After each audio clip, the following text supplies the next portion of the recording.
I was gonna just kind of watch, Okay. sit here by the door and watch, but I Okay. myself parked up there. And I was. Audit Committee. Order, a meeting of March 8th, 2024. Hard to believe, it's 2024. Okay, let's introductions and notices. Aaron, why don't we start with you? Yeah, sure. This one? Yeah. Aaron Cave, performance auditor, Deschutes County. Go ahead, Nelson. William Bailey, Patrol Captain, Deschutes County Sheriff's Office. Robert Tinto, Chief Financial Officer, Finance. Jana Kane, Controller in Central Finance. Gail, Deputy County Administrator. Joe Healy, public member. Eric Kropp, Deputy County Administrator and also Risk Manager. Angie Powers, Administrative Assistant. Patty Adair, Deschutes County Commissioner. Kristen Tony, Public Member. Daryl Parrish, public member. I'm Elizabeth Folks on Zoom. Elizabeth Hi, Pate. Jody. Jody Birch, public member.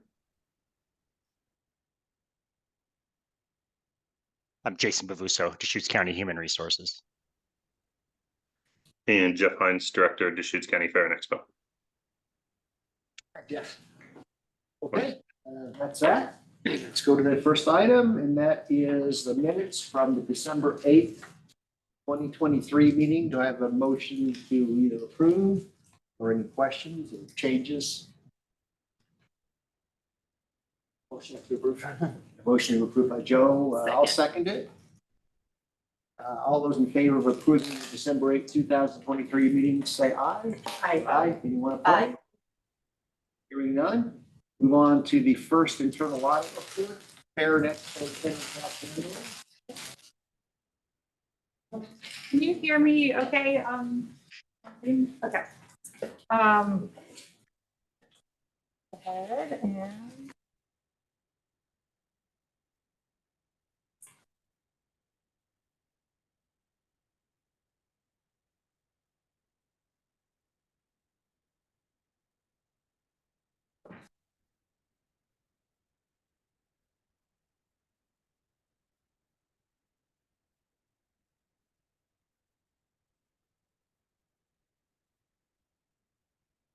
All right, so the first item on our agenda today is the Fair and Expo audit. Jeff Hines is here. He's the director of the Deschutes County Fair and Expo Center. So he is going to, he's here as a guest to answer any questions you may have about the audit.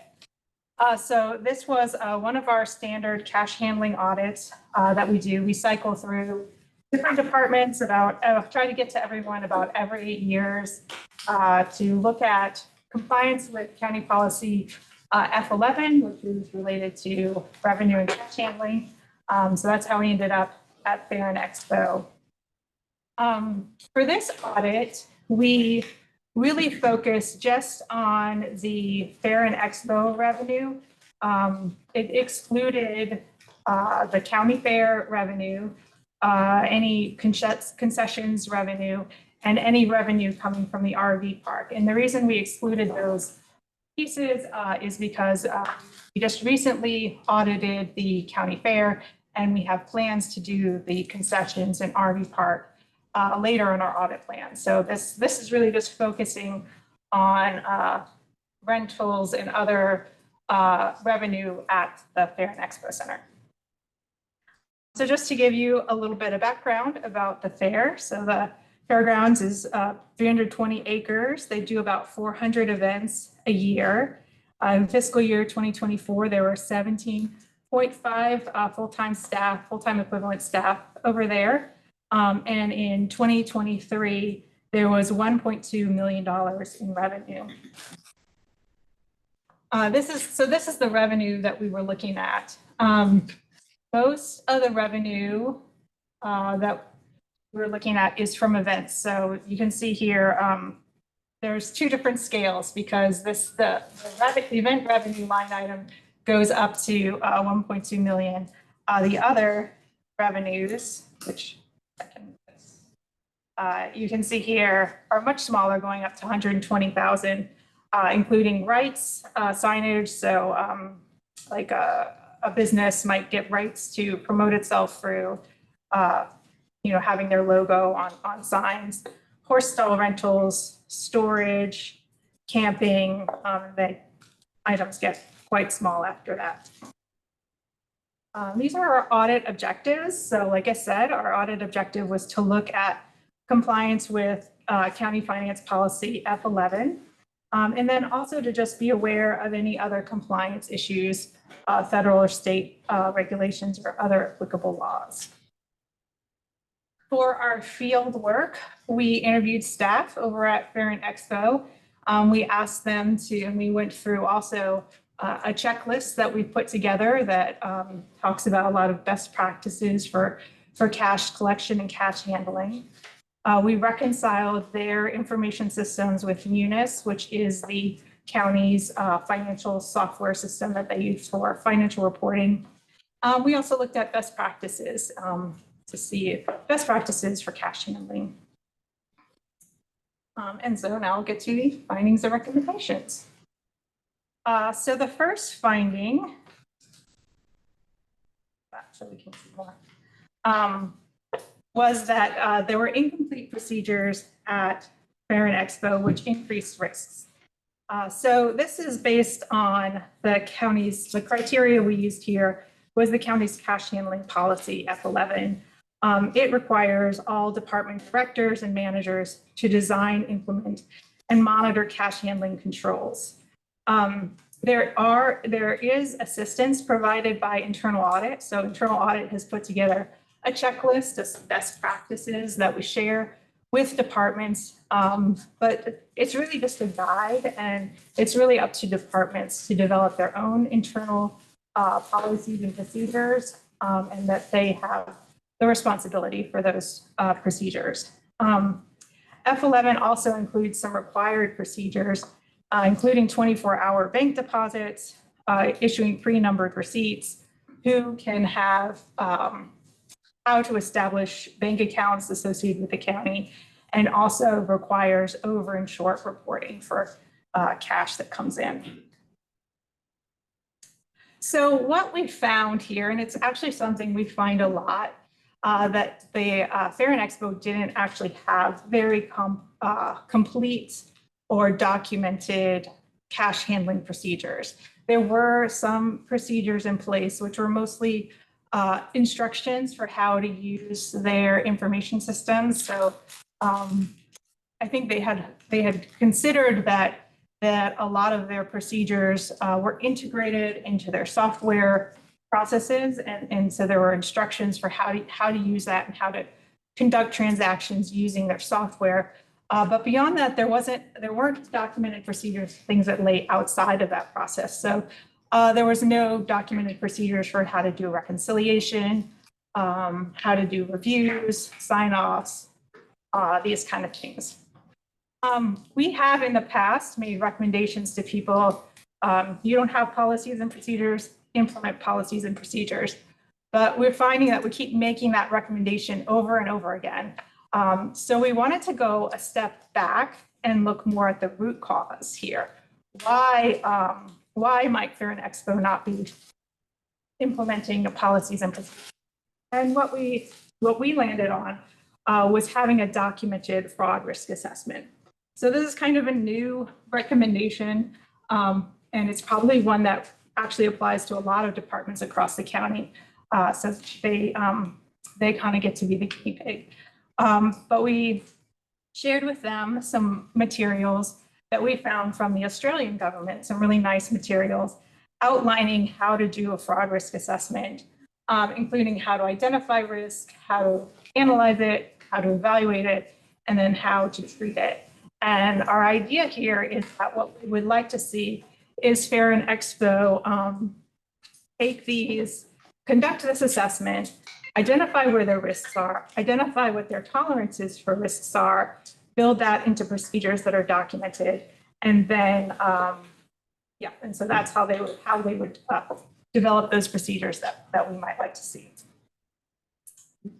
So then our recommendation is based around this. So we're asking them to conduct a fraud risk assessment and document the outcomes of that. Fair and Expo agreed to that recommendation. They said they are aware of fraud they conduct informal fraud risks often, but they haven't documented it. So they're going to go ahead and document it. Related to this, we also recommended that they take the results of that assessment and then use that to develop their procedures. And they also agreed to this and said they would do that. So we'll be hoping to see those in about 9 months is when we'll check up and see how they're progressing on those recommendations.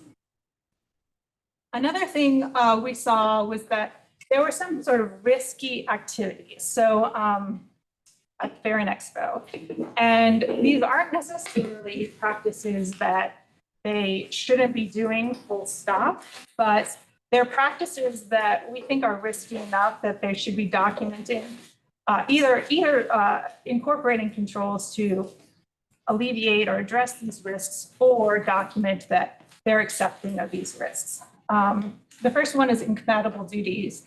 And what this means is you really don't want any staff involved in a financial process to control all of the steps from invoicing, creating an amount due, collection, holding the cash, depositing the cash, and then reconciling the cash back to the bank account.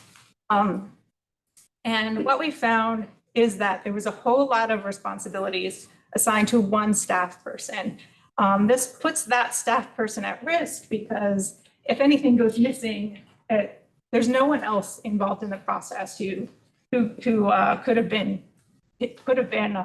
involved. So within this process, the biggest risk we saw was that the same person was making big deposits and then also reconciling to the county's financial system. So one of the reasons I think Fair and Expo may be having incompatible duties is that they don't have a whole lot of staff. They don't have a whole lot of administrative staff, especially. But that makes it harder to segregate duties. But there are things they can do in place of that, either having two people sort of co-perform a duty or something else.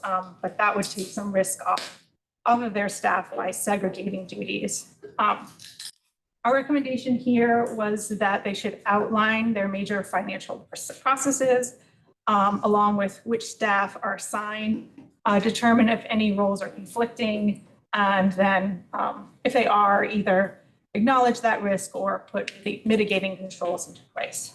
Fair and Expo agreed with this recommendation and said that they will clarify the roles that are involved in the financial processes.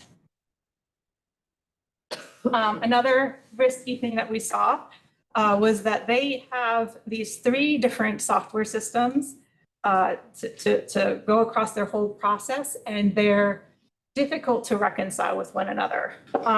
So they use EventPro for booking and reservations of events. They use Square to invoice amounts due and to process payments. And then they also have to input their financial information into Munis, which is the county system, which all of financial transactions in the county need to go into that so that we can complete our financial reporting.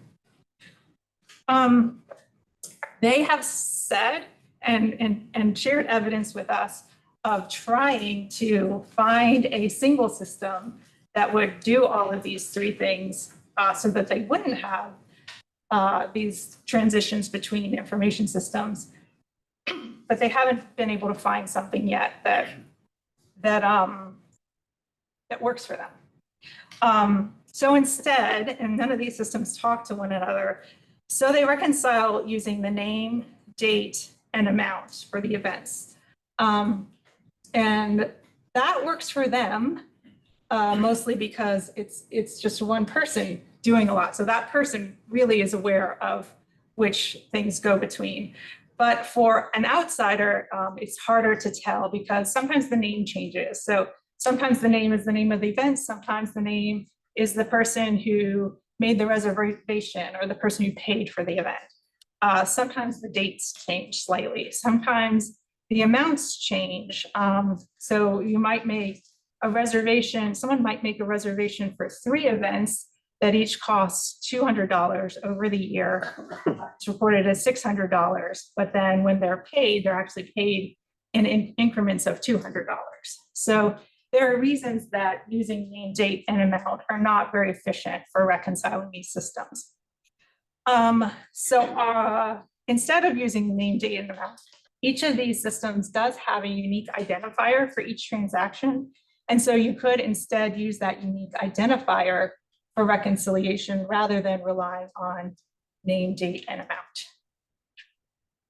So we recommended that they design and document a more efficient reconciliation system, and suggested also that that one way would be to document a log of unique identifiers showing how they related to one another.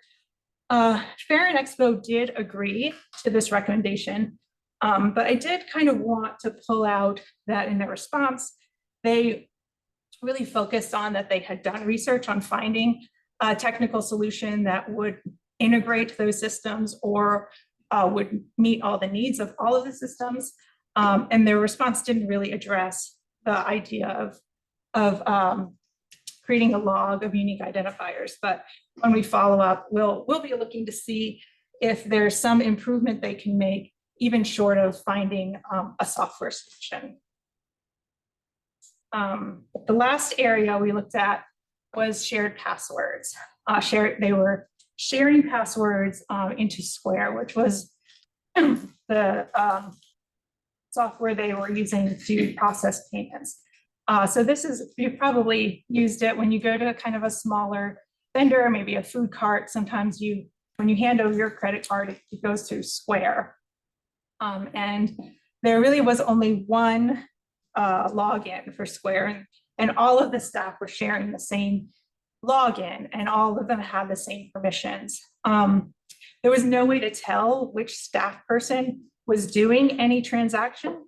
And then there were also things with it that could be done within the user access that all staff probably shouldn't have the user rights to do. For example, it included things like changing the bank account. So when I looked at this, there was about $4,000 in the account that at some point would be deposited into the county's bank account. At that point, anyone could go in and change the bank account, could have just put $4,000 into any bank account. You could also delete an event. So you could sort of just delete the amount due on the event. It would still be recorded in the reservation system, but you could delete the amount due to the county. So no one would be aware, at least right away, that something was due. There's 2 things on this. One, they felt like having more than one person who had eyes on this meant that mitigated some of those risks. But they also acknowledged that it was better to have individual user accounts so that you could really see who was doing what, and have different people with different permissions based on needs for their role. So over the course of the audit, they did change this. So that's not the case anymore. Now people do have different roles, different authority to execute different transactions, and different passwords where whoever's doing that thing will be identified. But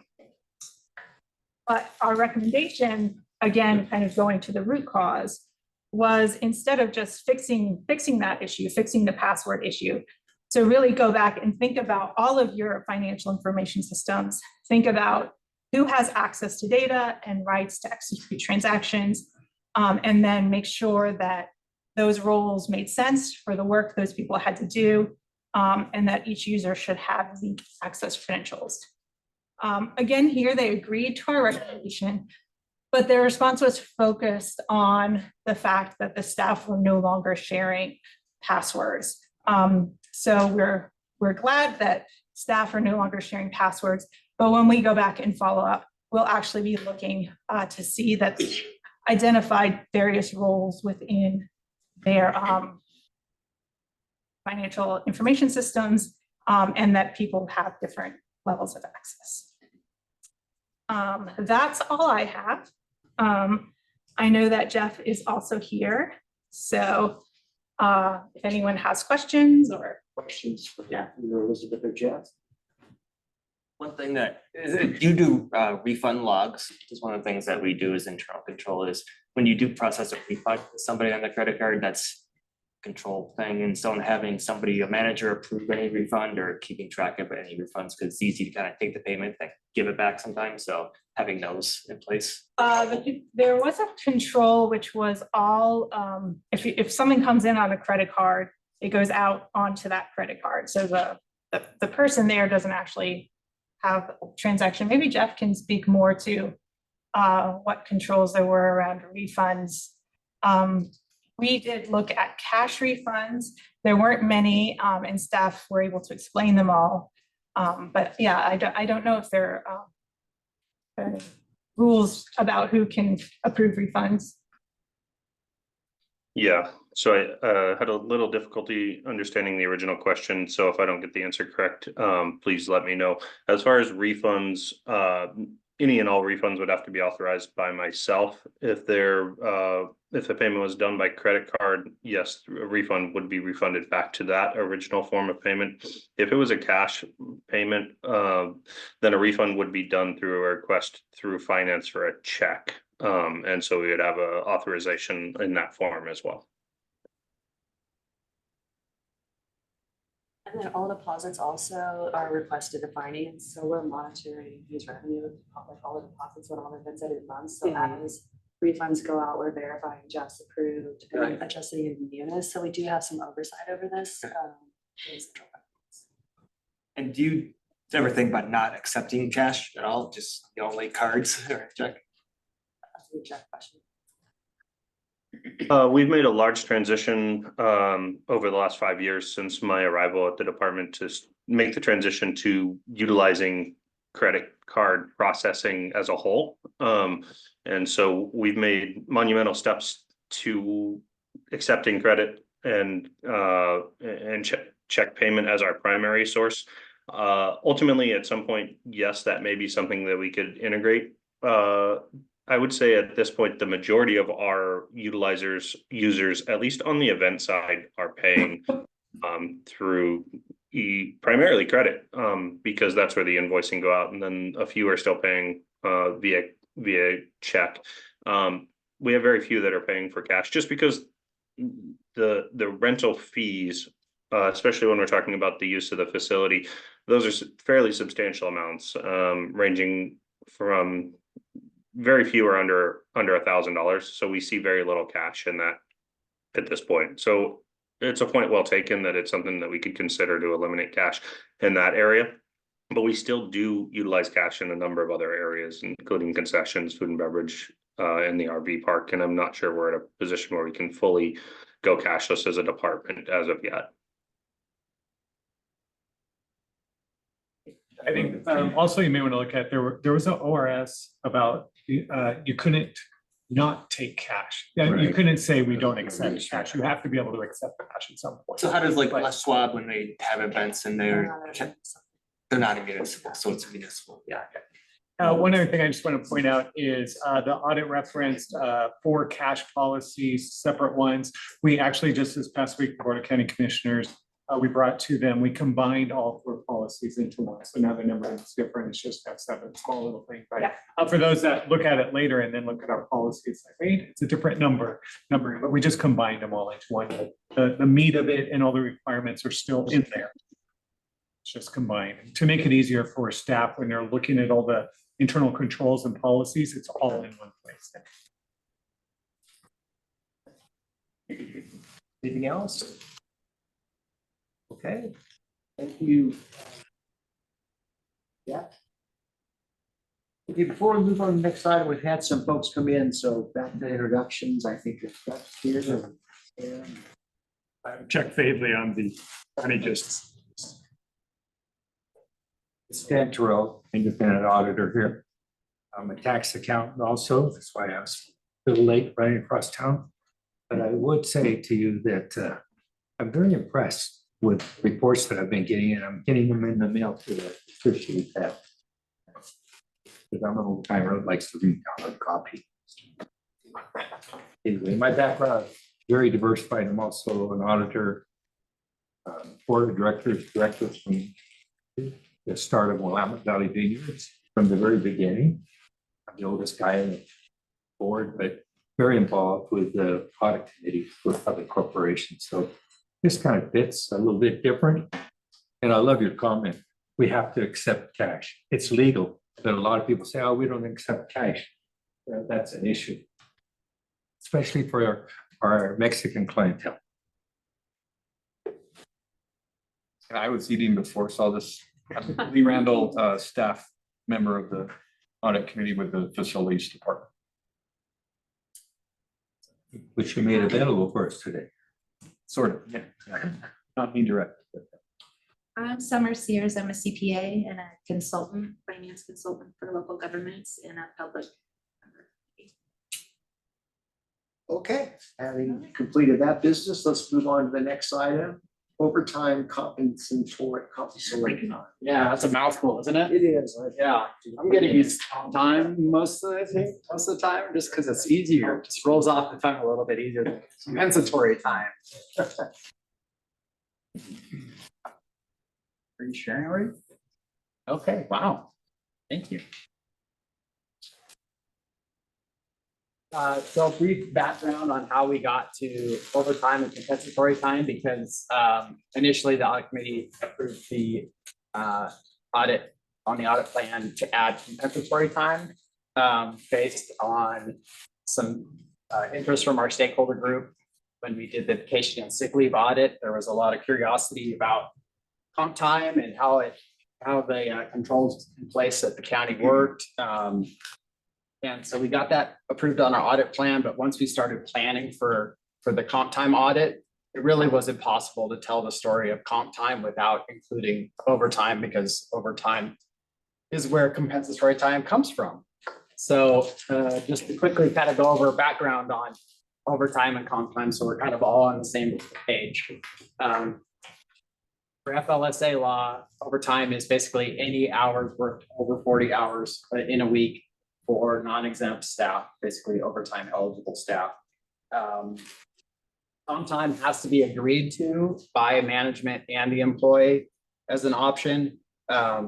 It's mostly used in the public sector. That's very few private sector folks use comp time. If comp time is not agreed upon, then everything is paid out as overtime at time and a half. The county is a little bit generous with its overtime calculation. We include ad pays and stipends into that calculation before the 1.5 times is applied. So we're a little bit generous with that. Also, we by policy, we have comp leave is also used to count towards your 40 hours of hours worked, which has some ramifications that I'll go over. During our stand-up meeting that we had right after this audit report was made available to the committee, there was a little bit of discussion about the impact of vacancy and how vacancy and overtime is kind of correlated. And this is a chart that came from the audit report.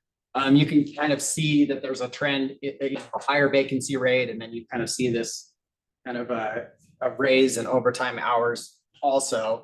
And so I just wanted to dive a little bit deeper into this chart and some of these data points to give you a little bit better reference that it's a good explanation and there is a correlation there, but it's not the end all be all for every overtime case. Sheriff's office is a great example. The kind of I guess they're coming up pink or light blue, little bit of a poor chart on my part, as I was looking at this again, but this is basically pointing out that the vacancy rate increased and their overtime hours increased kind of at the same rate. But if you look at like the road department, their vacancy rate stayed the same year over year, but their overtime hours went considerably higher, almost doubled. Well, road department, of course, is a very seasonal overtime user. If you have a heavier winter and they're needing to clear the roads, they're going to have more overtime hours. it's a great summer and they're paving the heck out of our roads, they're gonna use overtime to get those jobs done. Health services was kind of the flip, right? They actually, their vacancy rate went down, but their overtime hours went up, right? So it doesn't necessarily correlate the same for all departments and all services. It was hard for me to capture that message in this audit because this audit was very specifically scoped to system controls and policy controls and not individual level decisions made by the department, not really the cause of overtime or how those overtime decisions are made. It was more higher, it was a higher level look. So when we did do that higher level look, when we looked at the budgeting for overtime, we saw that year over year, we were fairly close in budgeting for that overtime expense until fiscal year 23, where it really skyrocketed. It was really kind of knocked my socks off and made me want to take a deeper look. So the sheriff's office is about 3/4 of the total overtime budget for overtime for the entire county. They're the largest users as well as 911, of course, because they're offering 24/7, 365 services. They need to get work done for public safety. But any error in their forecasting has a big impact on the overall budgeting, leading to that kind of disparity between what we budgeted for and what actually happened. But I didn't want to leave them as the only sole responsible party in this whole thing. Others didn't do a very good job in budgeting either. Road, you saw their numbers spiked in that fiscal year 23, but they were actually had a better crystal ball and actually ended up being under budget. Solid waste, fair, and health services didn't do a great job in estimating their costs. And so they accounted for, I think, $160,000 of that variance between budget and actuals. So when we kind of started discussing, what mechanisms are in place during the budgeting process, how do we get a better, closer estimate? It really wasn't a way that we could make a recommendation to change our budget process to kind of address these without having other ripple effects throughout the whole budget. So what we kind of came up with is basically how these items are discussed and how transparent these overtime costs are to the board and to the decision makers. The image on the right, for those that aren't familiar, is the monthly financial report given to the board. It's just one page, a representative page picked on health services in this instance. Legally, they're only required to report on rolled up costs. So they roll all these personnel costs that you see on the left into just personnel services line item. They're displayed. There's no really discussion of overtime. A lot of the discussions prior to this audit were basically around vacancy savings on that line item. So the recommendation then was to try to provide a little bit more transparency to these. So when a department's budgeted personnel costs were going to exceed their approved level, that we would provide a little bit more detail about how overtime was calculating and figuring into those costs. Robert, to his credit, has taken this one step further and now is reporting on overtime for all major funds monthly to the board and providing a higher level of visibility than even our recommendation was trying to get at. So thank you, Robert. Thank you, Robert. No, he did that almost immediately. Yeah. So great. it's really appreciated. Our next finding kind of came out when I was researching 911's decision to provide their supervisors who are overtime exempt status, but they get overtime. The decision was, grounded in reality, the fact that they've had staffing vacancies there chronically, and they're also 24/7, 365 service. You cannot suspend their service or delay it without some serious public safety problems. But when I get into who made the decision, why they made the decision, when it was done, I had a really hard time finding any of the documentation until I went to a 911 director who had all the emails supporting those decisions. But email repository is not a great place to house your compensation records. And so the recommendation was to try to create a centralized repository for these decisions so that any other decisions that were going to be made in the future, we can look at sort of past practice or why these decisions were made. Kathleen graciously raised her hand, and and HR is going to take over that repository duty and share that information with payroll. The next one is, the next few are going to be policy related. Again, this is a look at our policy functions as well. We have two kind of checks and balances within our policy. One that for comp time, one that employees have to use their comp time within 180 days of accruing it. And then the next is a balance limitation. It varies between 50 and 96 depending on CBAs and other agreements.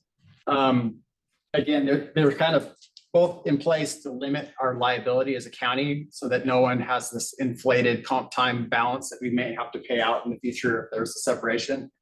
But the 180-day rule is not being enforced. But even without that rule in place, I was really quite surprised that employees are using their leave just about as fast as they gain it. So it really begs to the question if that 180-day mandate really needs to be there. So that's where I landed on this recommendation. We have a policy that says you have to use it in 180 days. It's not being enforced. So having a discussion around if that's still relevant and still wants to be in place and then adjust those policies depending on the decision. Also policy related, part of our practice and kind of regular thing is trying to benchmark Deschutes County against our other like-sized counties. Lane County had some great policy decisions related to payouts for comp time. So when an employee transitioned from a non-exempt overtime accruing comp time accruing status to a exempt status, they pay those folks out so that you no longer have to track those leave hours. And then the same thing if an employee transfers between departments. One department had approved that comp time, and now the other department that they're transferring to is now responsible for honoring that. And sometimes those leave decisions aren't in alignment with their business practices. So the recommendation was to determine whether these two kind of administrative burden mechanisms would be appropriate for Deschutes County. The next one was around part-time staff. So part-time staff has kind of the option in practice to transition any hours that they worked over what their contracted amount is, and take those hours as leave. And right now we're categorizing those hours as comp time, which isn't in alignment with FLSA regulations, and it's not really comp time at all. They're accrued at straight time at a 1-to-1 rate. Again, this is practice. We're not encouraging that they change the practice, but what we should do is at least have a documented leave options there and procedures of how those folks are supposed to use that outside of just a common practice and common knowledge. The last one is system controls. Again, we're using Nova Time, my favorite system in the world. Prior in our vacation and sick leave audit, we found negative balances in the system. There was a really terrible reporting options there, which I ran into again with this audit. There was test accounts within the live system, which is not best practice. And there were some records differences between Nova Time and Munis. Again, we found in this audit, we found some negative balances. That basically points to the fact that employees are taking comp time leave that they haven't earned. When we kind of got into the root cause of it, it seems like it was mostly a timing issue. If people are requesting that leave in advance, and then cancel that leave or take leave before that, the system is still just deducting those. And so it has the opportunity to end up with a negative leave balance that then the employee would have to work overtime to kind of essentially pay back. Nova time is not going to be improved at this point. There's not really a lot that we can do around Nova time controls. So the onus really comes to the finance department to try to develop stronger controls around those negative balances. They come up with a report that they can run at the end of payroll that will identify those situations on a monthly basis, and then they can address them before they become an issue. The next one is around generic users. They had 3 users in HR that had initially, when the system was set up, they were assigned a generic accounts. You had 3 users using those 2 generic accounts to access the system to do their work. And it's just not best practice to have a generic account. So going back to Elizabeth's Fair and Expo audit, if you don't know who's in the system and making changes, it's hard to determine if there's errors, who made those errors.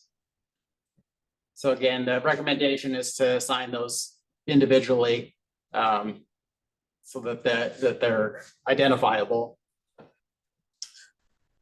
And the last one, again, is kind of related, similar to the vacation sick leave, about data differences between Eunice and Nova time. There's some former employees that still, supervisors that still had their Nova time accounts active, even though the passwords had been changed. Sometimes even a weak password or a good password can be hacked. Nova time is outside of the county system. It's a web-based app, so it's basically accessible anywhere in the world. So if a bad actor wanted to go in and use some kind of software to crack passwords, then they would have access in through these former directors or former supervisors accounts. And hard to say what possible terrible things could happen there. So the recommendation was to remove those accesses for all former employees, which they've done as according to their response. The rest of the report is basically was observational. Again, our policy to allow comp time is calculated regular time. That's really aligned with regular practices of some of the other counties that we did benchmark against. So it was hard to make a convincing argument that this should be a recommendation to change. It was just noted that that practice creates some opportunity for manipulation. One such instance here was basically the use of comp time at the beginning of your work week, and then you work overtime in that same week, and you can convert those overtime hours into comp time hours. And it's what I affectionately called comp time stacking, to where your balance can accrue very quickly using this practice to reach the maximum level that you could take advantage of. Supervisors may or may not be aware of this. The comp limits, of course, eventually they would hit their 50-hour limit or their 96-hour limit. But we did see this over 1,000 times in the 2 years that we looked at. So it is happening, it is occurring. How much of a problem it is, that's up to management. How does the manipulation work if the comp time counts toward your 40 hours? So the comp time is basically regular hours work. So in this example that I gave, you take your 10 hours of comp time on Monday, right? You're not at work. Then you work the next 3 days. There's your 40 hours of a 10-hour work week. Right. There's your 40 hours. Yeah. Your supervisor says, hey, we don't have anybody to cover on Friday. Work Friday. Okay, well, those are now overtime hours, right? Right. You're going to work your 10-hour overtime shift. When those are converted to comp time, that's converted at 15 hours, time and a half. So you use 10, you gain 15. But I thought that was how the rules worked. I didn't understand. It is manipulation. Well, it can be I mean, I think it's manipulation if an employee takes advantage of that system and it takes advantage of that kind of loophole. Okay. I call it manipulation, maybe that's the wrong word, but but essentially Opportunistic. it's opportunistic, right? They're taking advantage of a loophole in the law that allows them to maximize their leave balances at a quicker rate than they normally would if they were just working regular overtime. Let me just clarify, that same situation, to most use sick time or vacation time occurs. Comp time is not the only method that it's calculated towards regular hours. Yes, you're right.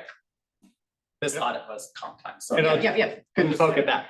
Because as you mentioned, the CBAs, the agreements have those unpaid hours counting as towards paid hours, where if they weren't, if overtime was only, or others was only counted with actual hours worked, then you wouldn't have the situation. So Exactly. It's working as it's designed, but that's how it's designed. Yeah. Jackson County was one of the kind of the counter trend. They actually do not count comp time towards regular hours. They do count sick leave and they count vacation leave, but they do not count comp time towards regular hours. And Lane had to be actual hours worked to count towards overtime. Right. There are some mechanisms that prevent this, but again, that was observational. Go ahead, Stan. How many total employees entitled to this overtime stuff in all departments combined are there? Approximately. I'll have it. My back. Yeah, 879 employees that were eligible for overtime. And how many of those employees in that 800 some people are working at home? That I don't know if we're tracking that metric at all, Stan. I'm really tired of hearing that because that's a very important item because you have people having to work overtime to make up for the people that are working at home because maybe the productivity of the people at home is not as good. So what I'm saying is, I think it's an important thing that you should have in the report. How many of your employees are actually working at home? Yeah. Okay, percentage wise, that's kind of important because that could affect overtime. In a company, we only have 450 employees in the company that I'm the director of board of directors of. And I'm on every committee they have. So I kind of appreciate what you're going over, okay? But I would say that that can create a problem for productivity, which puts more lenience on the staff that shows up to work. They're required to do more. I think that might be more of an issue of like work from home. And so like an audit looking at work from home policies and rules and monitoring. This one was really focused and almost really more focused on sort of the systems controls over overtime rather than, you know, how. The report says something. It really shows how the overtime costs and the comp time stuff really is costing a lot percentage wise compared to what the budget would be normally if we go back a few years. It's like we're out of control a little bit. That's the way I feel. Still, overtime is still trending about 2% of overall payroll costs. That's not too bad. It's gone up slightly. And again, that's an organizational level. Departmental budgeting, you know, overtime versus personnel costs are going to vary, right? And that's not what this audit report was scoped to kind of capture, going back to my slide on vacancy rate. You know, we didn't really dive into that departmental decision level of what's creating these overtimes, who's making the decisions, how productive are folks being on overtime is some I other. understand. I'm not asking for you to justify it. Yeah. I'm just saying that prior to 2000, I recall it was like 1.5%, somewhere around there. It's a lot. It's a big increase, okay? And that's affecting the county's budget. Yeah. But man, I like the report. I love the kind of details. I got this report at home and I go, wow, I should be doing this at the winery operation. You know? That's great. We take a lot of our ideas from other audits too. So I do, and I really enjoyed the report because now that we've got 6 restaurants operating besides the winery, it's become a major issue in California, especially. So this was one instance that we saw involving comp time and kind of the county's policy on allowing those comp time hours to be counted as regular hours. The other one was very, very, very specific to just 911, only because they work 12-hour shifts. And so there's a built-in scheduled overtime for those shifts. So when someone takes a whole week off of comp time, if they have it, those are all paid out as regular hours, right? So as soon as they hit that 40-hour wall of comp time, the rest of those 8 hours are all paid out at an overtime rate, right? And so there's the ability to basically, you're using comp time, but then you're earning comp time kind of on the back end of that. This was way less. Again, this is only applicable to 911. It was 0.2% of all comp time hours accrued were used. Right. With this method. So it's a small potatoes compared to anything else, but it is there. 911, they're aware of it. They look for it. They try to discourage it. That's our best control is the supervisors. Summer. Hey, a couple things. Yes. First, related to this specifically, I'm curious why you decided not to make any kind of recommendation and have it observation only. Versus Again, like a recommendation might be to consider looking at the policy to review it.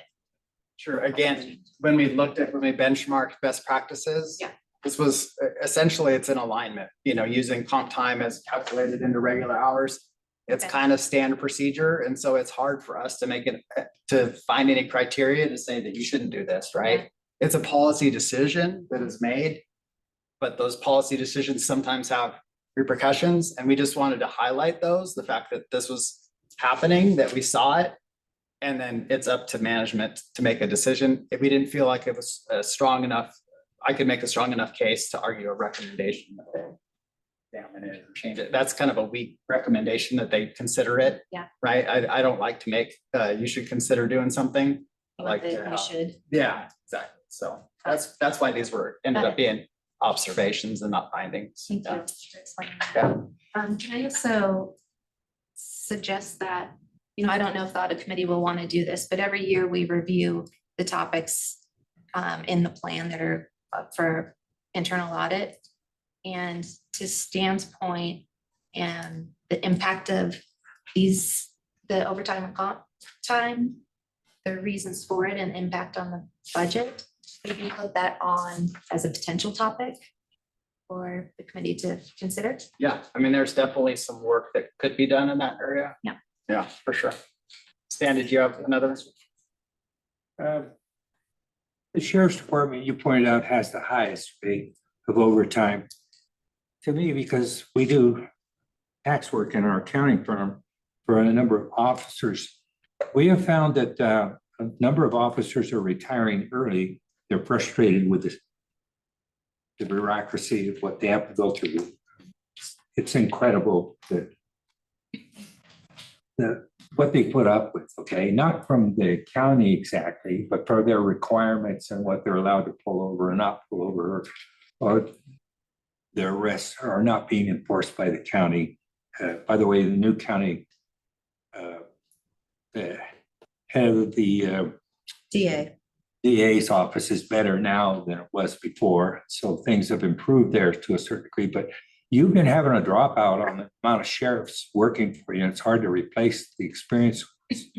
And because of that, when they drop out or retire early, you're finding the overtime's picking up there. So it's not a mismanagement thing at all. It's just a matter that there's a burnout factor appearing, rightly so, of the way they're being abused. Pardon the expression. Well, we're short like 42, right? I believe now, 42 full-time employees in the sheriff's office. So it's huge. And what you're saying is if more people leave, then, it's even going to be more impactful. Right. That's the most difficult department of everything this county is handling. And the ones that you have working for you are wonderful. I was pleased to see quite an improvement in the DA's office, though. But there's still some lingering problems there. We have a recruitment retention audit on the schedule, so that's. Right, I saw that, and yeah, I appreciate it. We'll talk about that later. Okay, sorry. Great. I just had a quick question. How pervasive were the negative balances or? Sorry, I think we saw 8, either 8 or 10. Can't recall right off the top of my head. It was very low. I think it was, 9. So I was right in the middle. We had 9 instances over that 2-year period. Over a 2-year. Negative. Yeah, so it wasn't huge, but again, you don't want to have negative balance where then the employee is responsible for trying to make up that system error, right? It's something that just shouldn't happen. Yeah. Well, and it's Should be something that controls. typically supervisors, oftentimes you get a request, you're gonna look and confirm, even though you rely on the system to do that, you can also manually confirm what their available time is. Right, yeah. But not all supervisors were created equal, right? Some are better than others, so. They're all great. I'm just saying they're not all created equal. I'm not making any other judgments for that. Our final kind of area that we were looking at as far as our audit objectives was to see if there was any disparities created by the overtime and comp time policies across employees. Again, we had a lot of positive feedback on our vacation and sick leave report about the way we displayed that data and the kind of the deeper level analysis of that. So I wanted to kind of use those same categories that we use there. Again, I didn't find any recommendations to be made. It was just more informational. So I'll just go over those really quickly, just in case you guys have any comments or questions about any of them. So for gender, initially, if you look at the second column, it looks like we have a huge disparity in gender where men are getting the majority of the hours paid, even though we have a strongly female workforce. But when you take the sheriff's office, which is male dominated and heavy overtime out, that number equalizes out again. And it's also interestingly reflected in comp time without removing the sheriff's office. Probably mostly to do with their limits. You know, when people cap out on their comp time, they're forced to take overtime. So that's becomes the large mechanism that the sheriff's office has to abide by. But and then when we looked at race, there's a little bit of a deviation there between our workforce ratio and the hours paid and comp time, but not significant enough that it warranted a deeper dive. Age. As employees age, of course, there's going to be a decline in the desire to work overtime, the demand to work overtime. So these are fairly in line with what you would expect. Base pay was a little bit interesting. Employees in that 30 to 40 hour range, you know, they're the highest engagement and additional work. And then as the base rate kind of increases above that $50 threshold, you see a lot less engagement with overtime and comp time, most likely due to the fact that most of those folks are going to be salaried and not exempt or exempt from overtime. Length of service. This one was kind of interesting. And we have a lot of newer employees in the county, 50%, 0 to 5 years. But we're relying on kind of the tenure and experience of folks when it comes to overtime. So it looks like, you know, these longer tenured folks are actually getting more of the overtime hours, which is calculating across the other areas too. CBA, of course, was heavily influenced by the sheriff's office union. Those folks are getting, you know, nearly 50% of the overtime hours paid through the county. So nothing shocking there. PERS, you saw a little bit of, kind of to your point, Stan, maybe some retirement padding for those tier 1 folks where they're trying to get as many overtime hours as they can, so that calculates towards their final calculation for retirement. But again, that's kind of a practice that's been allowed, so it's hard for us to make a recommendation towards. This is a little bit of a different chart than what was put in the report. I just really wanted to show some of the movement that was there within job classes. Of course, you see that overtime is heavily 911 and sheriff's office, but when it comes to comp time, these road department folks really rise to the top as far as comp time hours that are being accrued. Not surprisingly, road is able to offer comp time as an option because their shoulder seasons are a lot lighter, and so they're able to give their employees that flexibility to have leave. It's kind of a benefit to that operation. You know, you rely on them heavily during the winter and summer when they're working hard, but spring and fall, they don't have as much work, and so comp time becomes a great mechanism to kind of keep employee satisfaction there. And then those are kind of translated, those top three are translated straight across when you look at the comp time balances for those same positions. And finally, the big smorgasbord of data that I pulled, kind of the only interesting thing that I'll point out here is you can see on the very far right, a lot of those columns are 100% or a little bit above 100% due to some data anomalies. Just showing the fact that we are really relying heavily on, in a lot of departments, on overtime to get work done. Not that it's good or bad, just an interesting note. Any other questions other than what we talked about? Okay, all right. Thanks. Don't forget to fill out your surveys.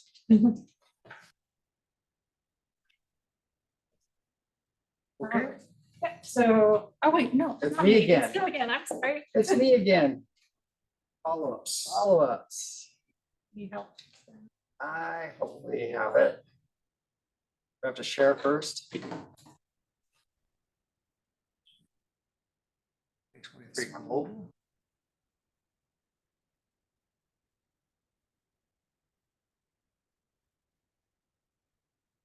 All right, here we go.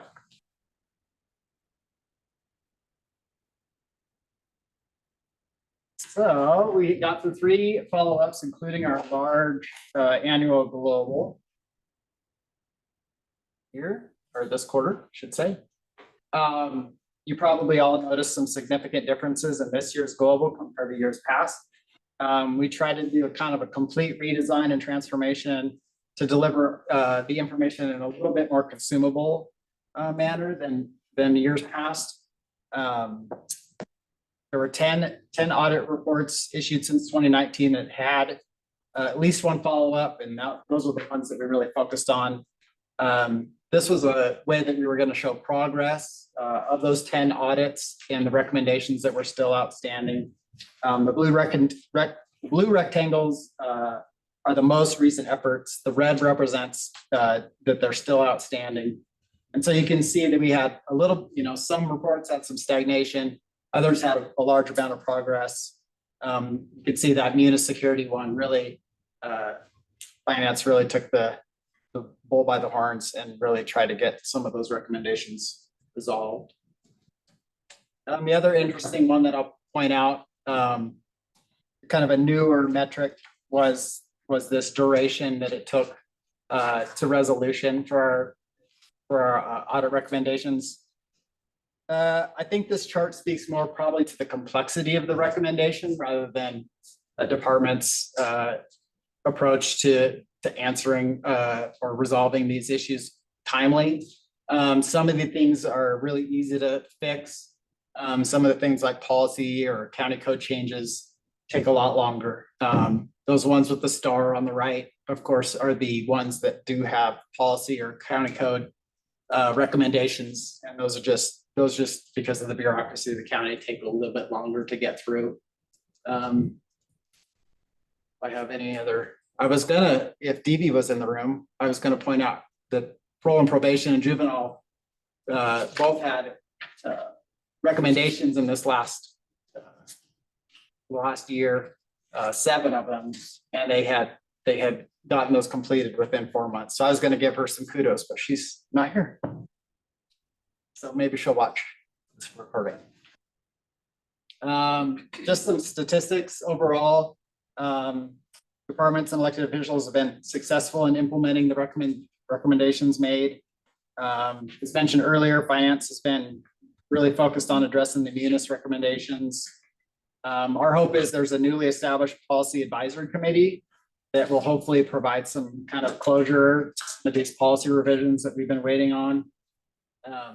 Overall, our resolution rate is still I think, pretty good, better than 3/4 resolved in that 4-year timeframe.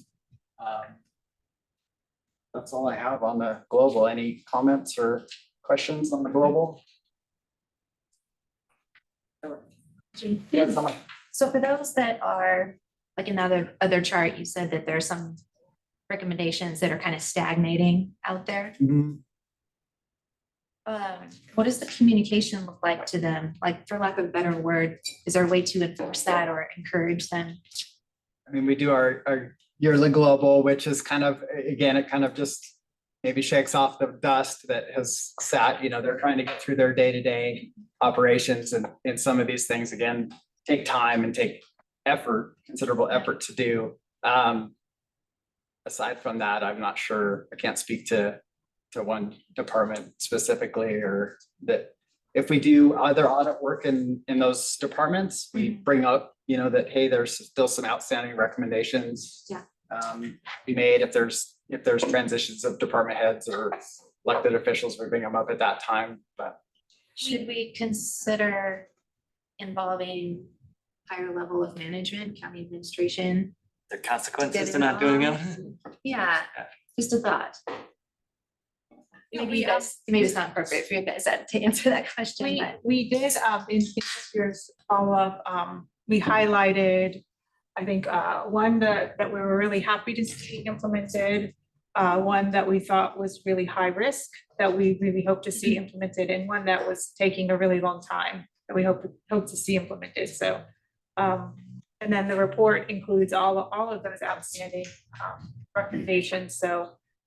Yeah, if the audit committee wants to highlight any of those and let management know there's concerns. I think you'd want to obviously highlight high risk and also maybe habitual offenders, people are continually not following up on. I think if you go back to this one, I think something that's interesting about this chart to me is the difference in, the recommendations that were resolved, the average is nine months. 9 months, 9 yeah. months to resolution. But we're still building a backlog because there's still all of these recommendations that aren't resolved. And those are an average of 26 months old. So those are the kind of things that the audit committee wanted to go to those departments and have questions about what's getting in the way of implementing recommendations. Is there, maybe there, and I just haven't seen it, is there a ranking of the ones that are high risk that haven't been implemented, or, to put them in some sort of summary so the audit committee could take a look at that we feel most critical? We haven't done that to date, no.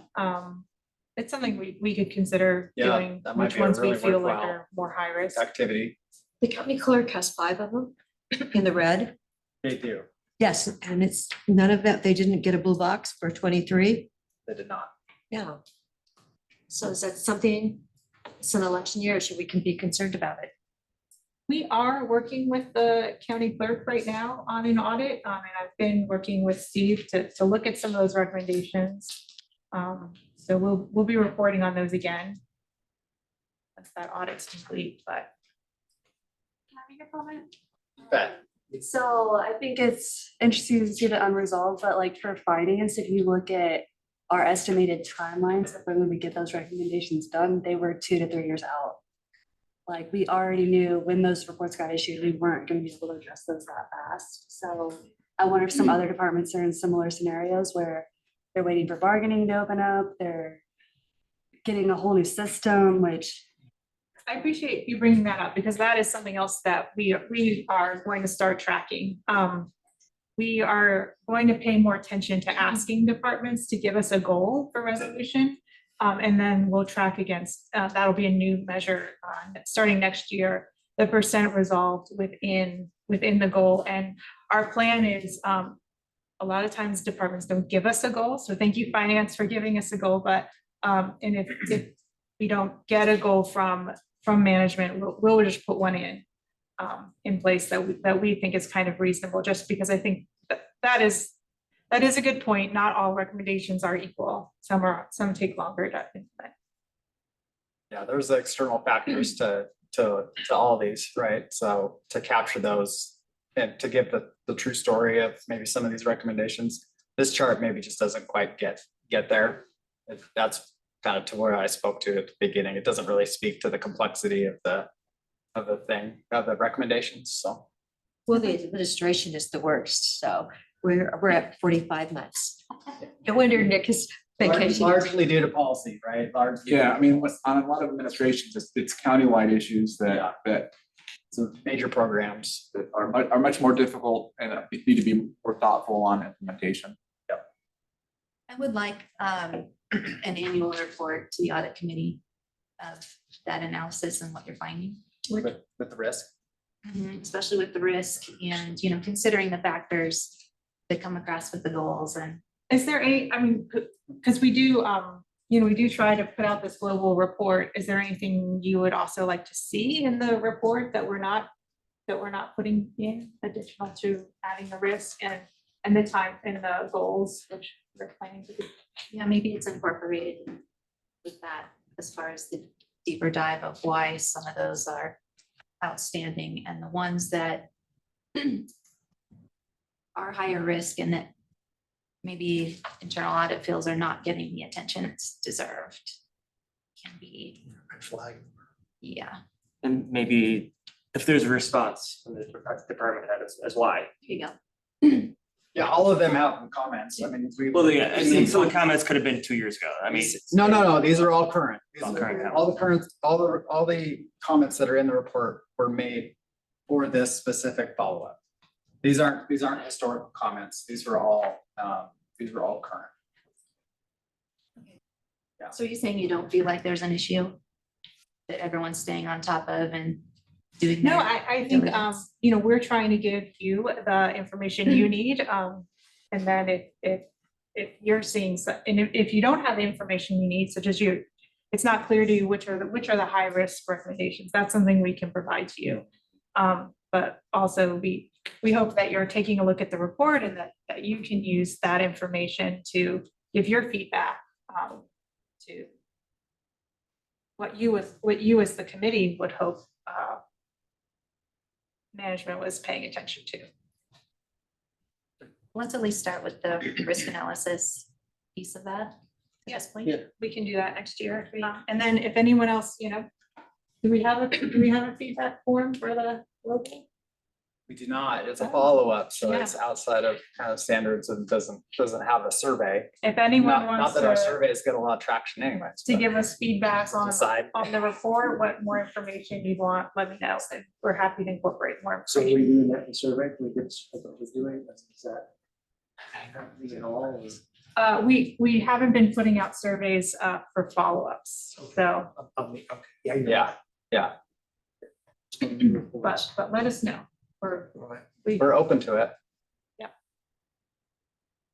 Anything else on the global fry? Move on to the I'll department just point level. quickly on the clerk's office. Yeah. Homeland Security audit. Mhm. Many of those things were confidential because they were facility related. And the nature of those, we've done probably 4 Homeland Security audits with different facilities. And the nature of those oftentimes is that they're recommending something that sometimes is extremely expensive or not feasible. But they recommend it because it fits with the criteria that they use to evaluate a facility. And so oftentimes they're evaluating those facilities based on criteria you might see at the Pentagon or other major installations. And so I just wanted, just for background, to provide that information to the audit committee, because that is one that on the clerk's report is quite a ways out there, months wise. But I think when Steve Denson did report on that, those items weren't related to election security or those kinds of things. They were much broader, in some case, things that affected the downtown campus as a whole. We have the flexibility to take all that feedback and if they're not feasible or if their cost benefit outweighs the recommendation. That's why we changed our approach from completed, right? Instead of completing the whole report, that they're resolved, either they're resolved through a analysis that they're not feasible or that they're too expensive. We can take all those things into consideration and we can move this outside of just no progress. And that doesn't, again, no progress just means there was no resolution made. It's not that the department didn't do any work on these recommendations, just that the recommendation did not get resolved fully. So I want to give them a little bit of credit there too.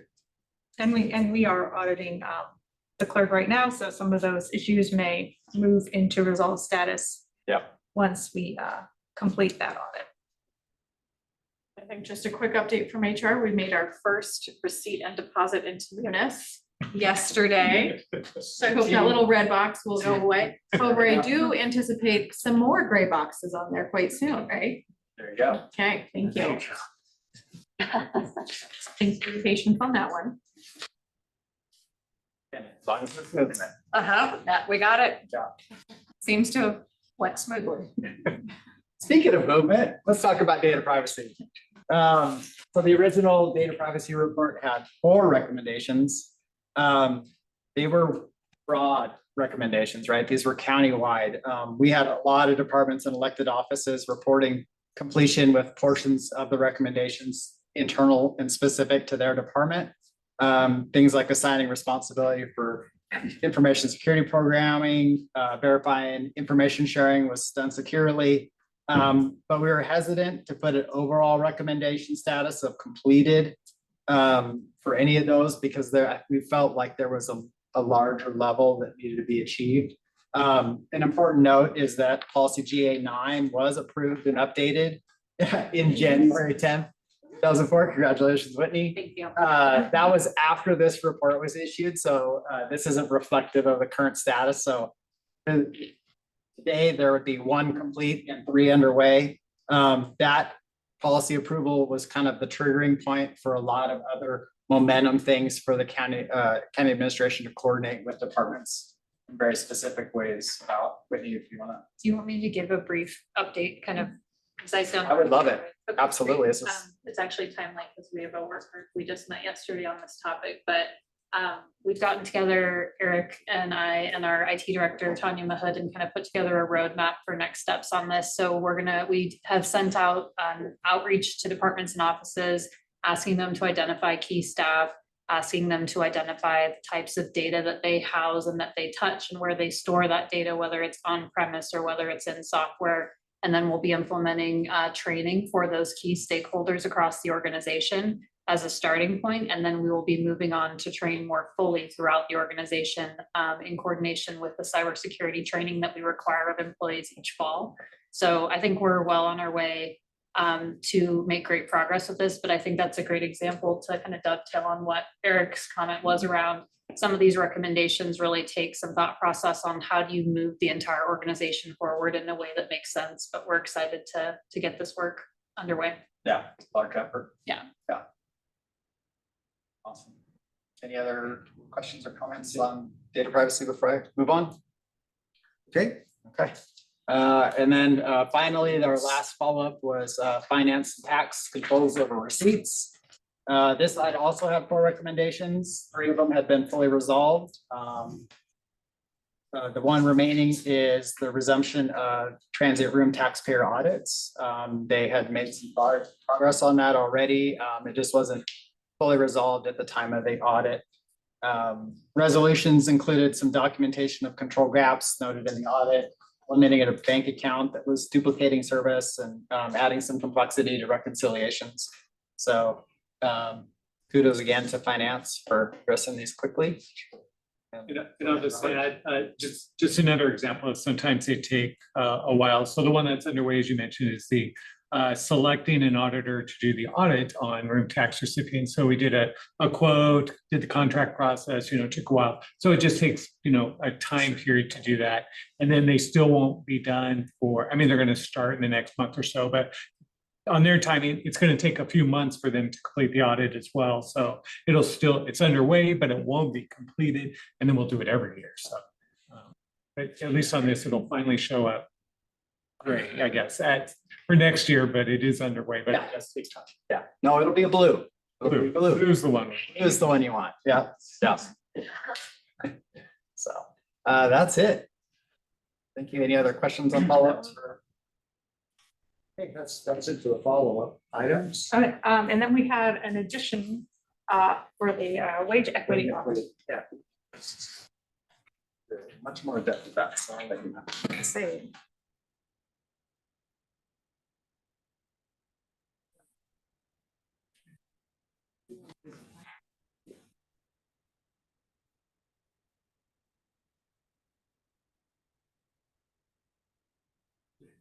Yeah, it's. How about a 10-minute bathroom break? Oh, sure. Break, it is 1:30.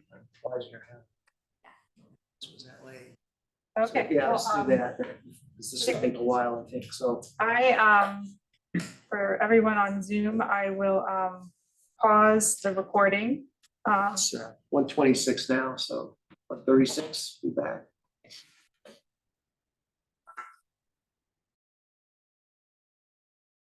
A lot of running around, circles.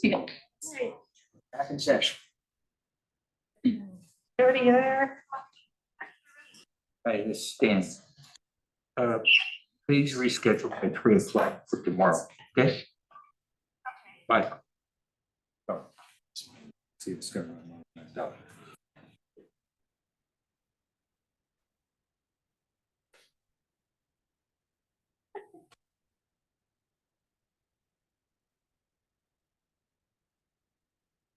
Okay.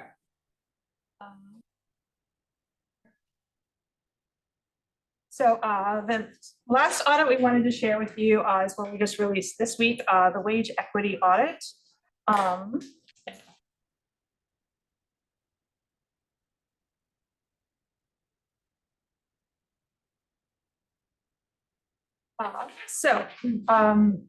First of all, just to sort of go into some background information about wage equities. So wage equities are pretty common across the country and they've been around for a long time. So this chart shows the difference between at a national level wages for men and women since the 1960s. For every dollar men earn in the 1960s, women earned 61 cents. Now that number is about 84 cents. And I do want to acknowledge that today is the International Day of Women. We come a long ways. We do have our day now. Wage disparities are also common by race. And so the racial numbers are calculated, this is census data, both of them, a little differently than the gender differences. So the race differences are calculated by household rather than by person. And not for as long, so this only to 2002, but you can see that for every dollar earned by a white household, races with 2 or more earn 86%, going down to 65 cents for Black households, and Asian households earn more at $1.34. These are just some of the laws that have been in place, and this is not all the laws. So I know there's a big jump there, but the first law addressing this issue was the 1963 Federal Equal Pay Act, which required wages to be paid the same regardless of gender.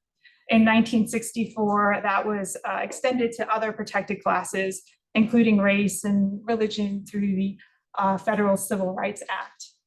And then the final one that is most relevant to this audit is that in 2017, the Oregon State Legislature passed an Equal Pay Act that required Oregon employees to pay people who did the same kind of work, the same amount, except that it outlined a few different factors that employers could base differences in wages on. So those factors might be education, experience, I don't remember what all of them are, merit, seniority. And then the act also talked about, well, what do you do if, and anyone who is employed by an Oregon business who thinks that their wage is not fair based on those allowable factors compared to one of their colleagues performing the same kind of work, they can sue their employer in order to get equal wages. The act also creates a process for employers to do what's called an equal pay analysis. If employers do an equal pay analysis, what they would do is they would look at all of the employees in their organization who do comparable work, and they would see if there are differences in wages. And if there are differences in wages, are they due to those allowable factors, education, experience, merit, other things? And if they are not due to those allowable factors, they're supposed to create a plan in order to equalize wages amongst their employees who are doing the same work. They aren't allowed to lower anyone's wages, so what they have to do is bring everyone else up to that amount. Am I getting this? You're doing great. Freeze someone's wages, you should lower them. Yeah, you can freeze it to come up, tell someone's coming. That doing an equal pay analysis also gives some employers some protection. So if they were to be sued by one of their employees and they had done an equal pay analysis within 3 years, then the judges would not be allowed to impose punitive damages or other compensations outside of that, outside of bringing their pay to be equal. So that was kind of the criteria we used in this audit, is that Oregon Equal Pay Act. We start with observations here, and the reason we're starting with observations is that there are things that cause disparities in pay that are not addressed by the Oregon Equal Pay Act. So these are things that do cause potentially race and gender disparities that aren't addressed by the act. So these are things Deschutes County may want to consider if it wants to reduce wage disparities, but it is not in violation of any law because of these things. So the first one we're looking at is overtime. Overtime increases disparities by gender for in earnings at Deschutes County. So the point on the left side shows earnings just based on base wages. So if you just look at aggregate level across the organization, for men earning $1, white women earn 86 cents, non-white men earn 83 cents, and non-white women earn 76 cents. If you factor in overall compensation, so you're looking at total compensation, not just your base wage, that would include overtime.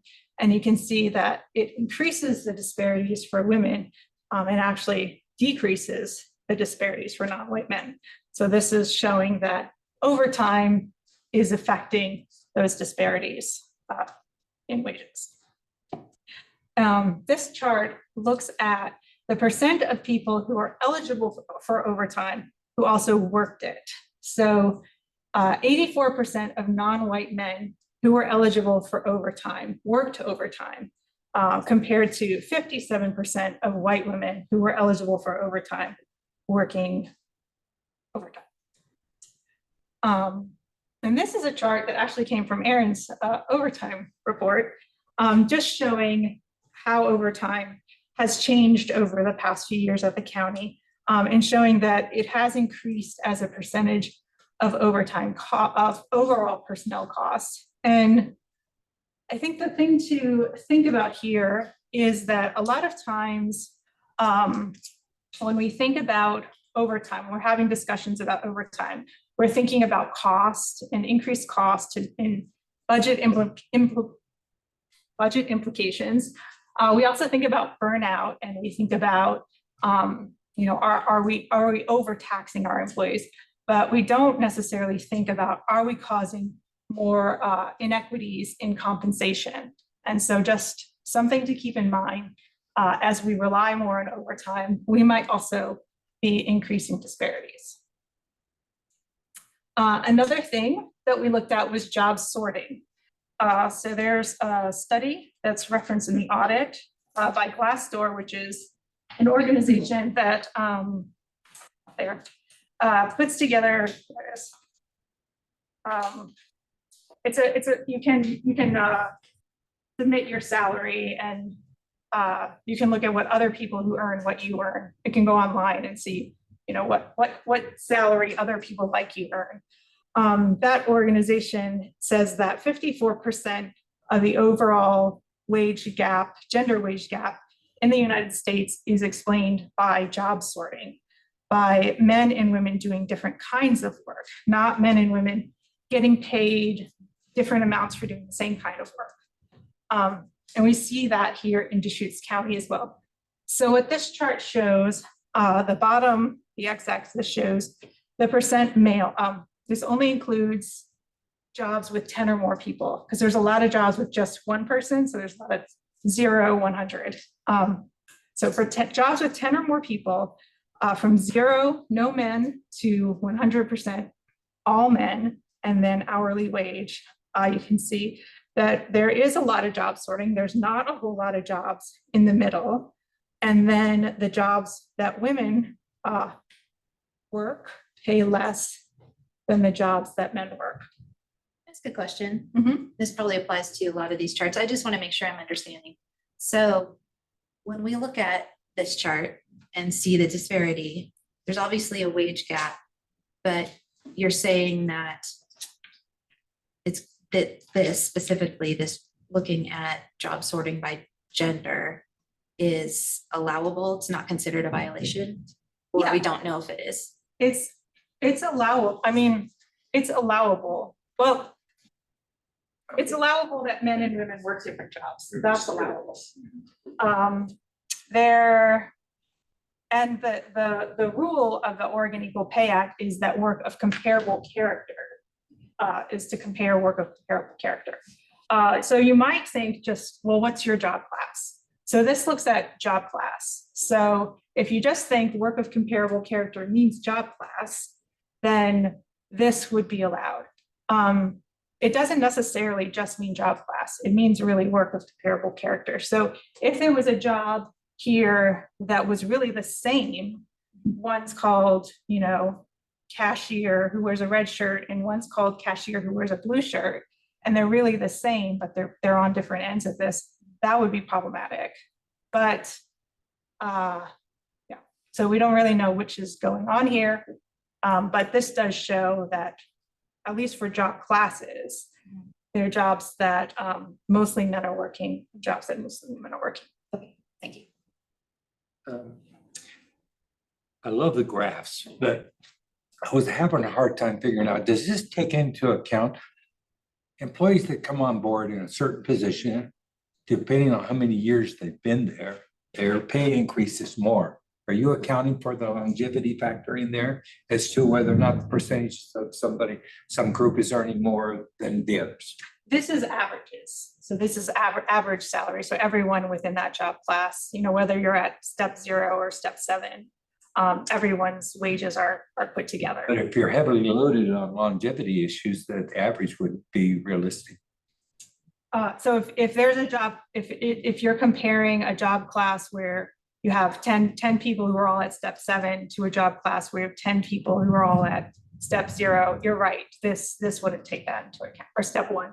I'm sorry, because in my brain, it No, does that. You're right. And I think I would say one of the reasons to do an equal pay analysis is to sort of be able to take all those factors in together, which we didn't do because we're auditors, we're not compensation experts. I understand.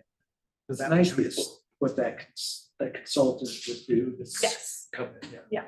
And look at the specific people in those jobs. And I want to say that job sorting, and specifically around gender, I'd say is probably one of the topics that is most closely associated with explaining why that gap that we saw sort of in the beginning, where it was women make 60 cents to $1 versus 80, where 4 cents to $1. why that isn't just closed now, right? So if you look at the market, right, what does the market pay a job that is predominantly female versus a job that's predominantly male? Those are different, right? And so I think that's exactly what this is talking about, and exists at the county. So like the fire department would be an example of that. It's mostly men. for fire. We don't have a Not fire always. department. No, I know, but that's just an example. Yeah. But I will say, one of the things that we point out in the audit is that Deschutes County really relies a lot on word of mouth to do recruiting. A lot of the people who we talked to who were new hires, and I said, how did you find out about this job? And they're like, oh, my buddy told me, or oh, my ex-coworker told me about it. And that's not a way to increase diversity. That's not a way to build more diversity within your positions. So if Deschutes County were to want to address this issue, maybe they could consider their compensation structure, or maybe they could consider encouraging people who are in lower paying jobs to transition to higher paying jobs, or they could increase their recruiting to increase the diversity of their pool. Just thinking about the sheriff's office, some of the people on the lower end, the sheriff's office is some of the people on the higher end. We compensate those people well because they do, the deputies because they do a dangerous job. And yeah, so there's a lot of demand for the work that they do. So they earn higher wages. But are there administrative staff in the sheriff's office who you could encourage to move into a position or help to overcome barriers to move into a position where they might be able to earn more money? So you're not making those recommendations, but the consultant doing the equity pay analysis, will they be, like whatever they find, will they be making They recommendations? probably won't be making recommendations related to this. I would imagine. No, I think theirs will be focused on the definition of the Oregon Pay Act, right, Equal Pay Act, which is about that. It's about those doing similar work. So you're gonna compare a teacher to a teacher, sheriff's office, a deputy to a deputy. Okay, so So- it's just the technical side, it's not looking at potential different ways to recruit or to encourage job. Right. They're not really looking at, I or would- considering or advising on those. Correct, right, so it's more of, are you in line with the law? Gotcha. And then these, I would say, are more, how can we impact sort of systemic issues? Right. Yeah.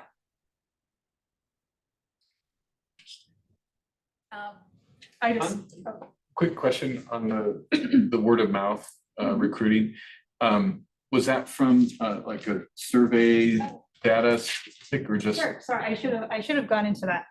One of the things that we did on this audit was talk to a random sample of both supervisors and recently hired employees. So we spoke with 20 randomly selected recent hires across the organization about how about their onboarding, how they found out about the job, the interview process, how they negotiated their starting salary.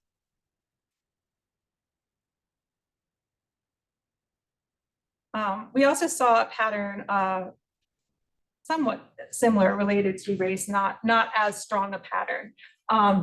This shows the percent white of a position. It only goes down to 60% because there's no less white position than this one. And then you also see that the range of 100% white goes from the lowest paid salary up to the highest. So the pattern is weaker here, but there may be also some job sorting by gender. The last area we looked at in this section was looking at retention. And I think this is the issue that Stan was pointing to. The longer you work at the county, the higher your wages go. And so we looked at, of the people who were hired, and this is going back to June of 2020. So of all the people who were hired since June of 2020, how many people stayed more than 2 years? And so of white women left within 2 years. So of white women, 23% of white women who've been hired since June 2020 left within 2 years. But that number jumps to 55% for non-white women. And then looking at it, and this is a little bit of a different way to look at it, instead of just looking at more recent hires, looking at how long people have been at the county. The average years of service for white men is 9.2 years versus 4.4 years for non-white and non-Latino women. The reason this is, we've pulled out Latino women in this one because we had a little bit more data. And so we had a big enough sample of Latino women that we could comment on them here, but we didn't have the same here. So that's why those are different. But I think you're seeing the same pattern, which is that non-white women have lower tenure at the county. So the thought here is that if the county wanted to address wage inequities that were unrelated to the Oregon Equal Pay Act, they could focus on retention and understand why there's this disparity in retention and why non-washed women are leaving at such higher rates. Hard to deal with. So then we are moving on to our actual findings and recommendations. So the thing that separates this section from the previous section is here we have criteria, and here we're actually making recommendations. So the first one is related to this equal pay analysis. So the county is planning to conduct an equal pay analysis. So there are disparities at the average level. We see white men earning on average $100,000 a year compared to non-white women earning $72,000 a year, $72,000 a year. But those differences could be due to allowed factors, a difference in work performed, difference in education, difference in experience, which would be fine, or they could be due to unallowed factors. We don't know because we haven't done an equal pay analysis. But the county is planning to do an equal pay analysis. A little history, because it might be confusing why we did this audit if the county was planning to do an equal pay analysis. When we started the audit, the county wasn't planning to do an equal pay analysis. It was in November. I thought it was October. Yeah, October, that the county decided to do an equal pay analysis, which was about a month after we kicked off the audit. We could have stopped the audit and not done it and said, you know, why would we do an audit? We're going to wait to see what the study says and then do an audit. But we'd already invested into starting those interviews and starting to do some of the background research. And we thought we really had something to share anyway. The equal pay analysis is early stages. In fact, it still hasn't even started. Do you have a contract? We have a contract. I have a contract. Is it signed? Yes. Yeah. It We signed the contract. It was less than we thought we had to spend too, like 160 maybe is what they told me. Yeah, we're looking at about 160. 160,000. Okay. So, but you know, all throughout this time, there's a little uncertainty until you actually get pen to paper with contracts, not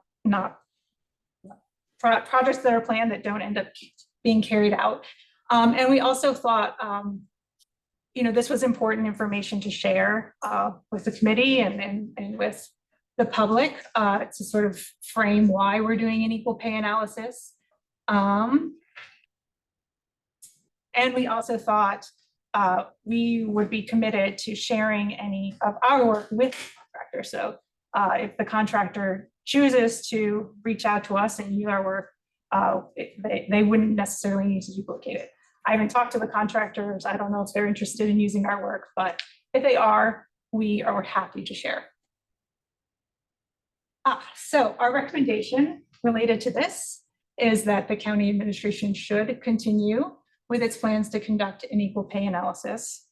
And we make that recommendation because you don't know it's over till it's over. So in 9 months, we'll go to Kathleen and say, you had a contract, did you actually do it? And she'll say, yes, we actually did, but we'll wait and see. And they agreed to do that.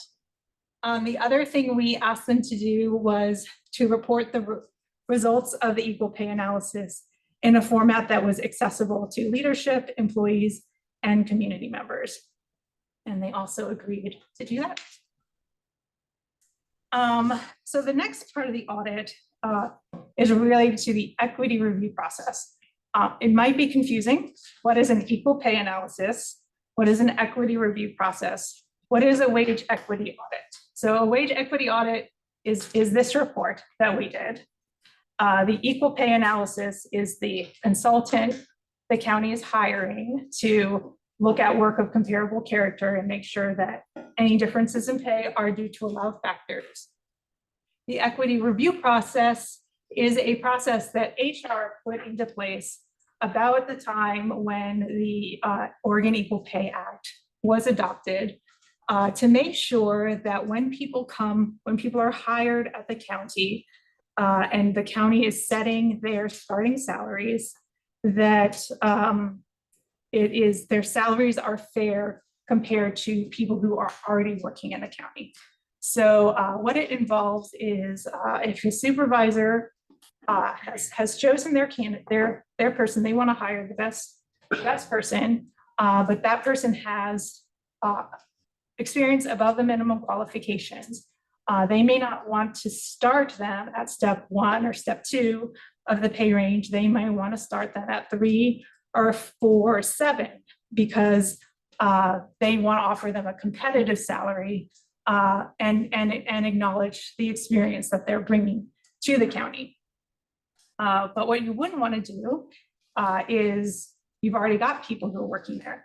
So you wouldn't want to bring on someone who has 2 years of experience and say, I want to start them at step 2 when you've already got someone who also has 2 years of experience, but you're started them at step 1. So what happens is when you get, you say you want to put someone at a higher step, you turn in paperwork to HR, which includes their job application that lists all their experience and their education, and HR takes everyone else who does that work, who's already working at the county, and looks at their education and their experience, and then HR says, we think based on everyone else who's already in this position, you should offer them step whatever. And then the supervisor says, okay, and then we move forward. All right, the problem with that was that it doesn't include people who are offered entry-level salaries. So if a supervisor wants to offer a step 3, they'll go through that process. But if they want to offer a step 1, then HR doesn't really get involved at all. And this is from the personnel rules. And it says that when a new employee has extensive prior experience, they can be hired at the second step. However, this will only be granted in extraordinary circumstances. And this is not really what's going on anymore. This used to be practice, but this is basically saying it's pretty much impossible to get above the second step when the second step HR doesn't even review.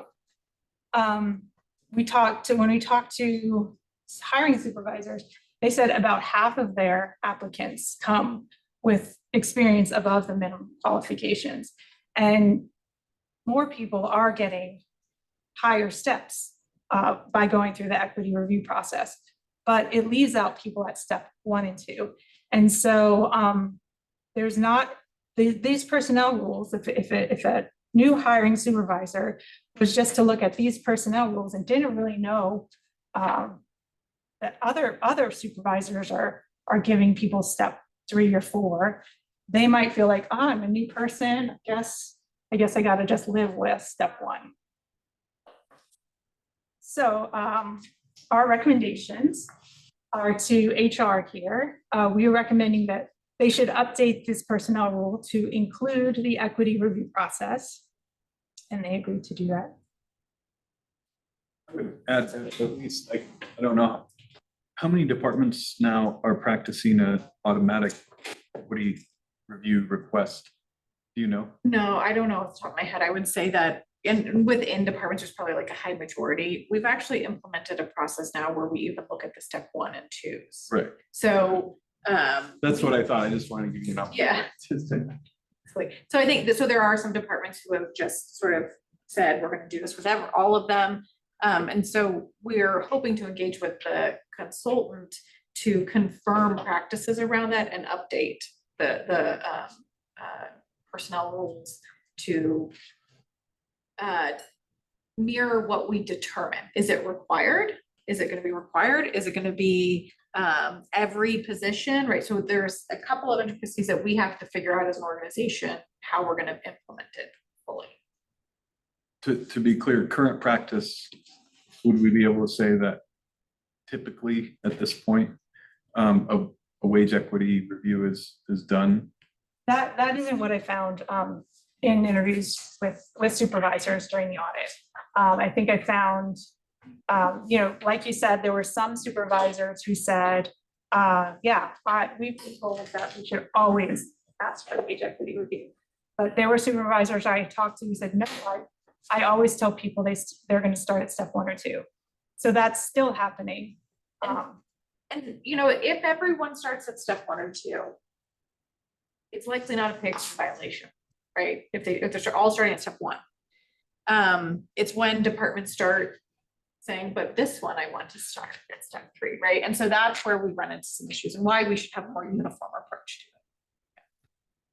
to it. But I can say for the facilities department, we request a review for every. Not all supervisors are made equally. You take up a lot of your. Yeah.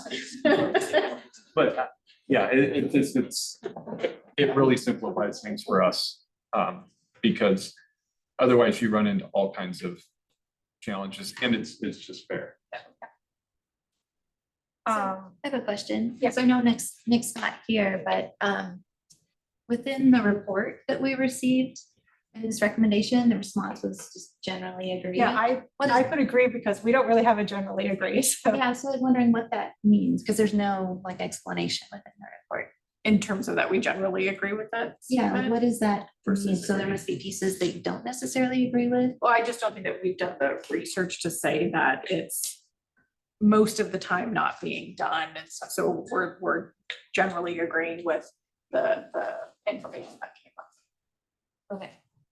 What was interesting is when you agreed, there was a comment explaining why the agreement was there, but it's generally agreed to, there was nothing. It was like, what is this? yeah. It was confusing. Well, That would have been we don't helpful. write the response, the administration writes the response. Yeah. I think. I could be confused because I saw an earlier draft, but in our earlier draft responses to 3 through 5 were bundled with the summary paragraph kind of responding to all 3, fundamentally saying, as Kathleen stated, Yeah. we're bringing on this consultant. We think the outcome of that process will impact how we'll respond to these. So we want to globally follow up on each 3, 4, and 5 once we get that work done. Yeah. But we could have had, I think we're all kind of migrating through Microsoft 365 and sharing files in OneDrive. So we could have had that departure along the way, but I think that was the general intent. It was, yeah. So the statement under 5 should apply to 3, 4, and 5. I think we had to put something in for each of them, but the idea is that comment for under 5 applies to 3, 4, and 5. So That's sorry, helpful. I didn't see how it printed out in there. That is, yeah.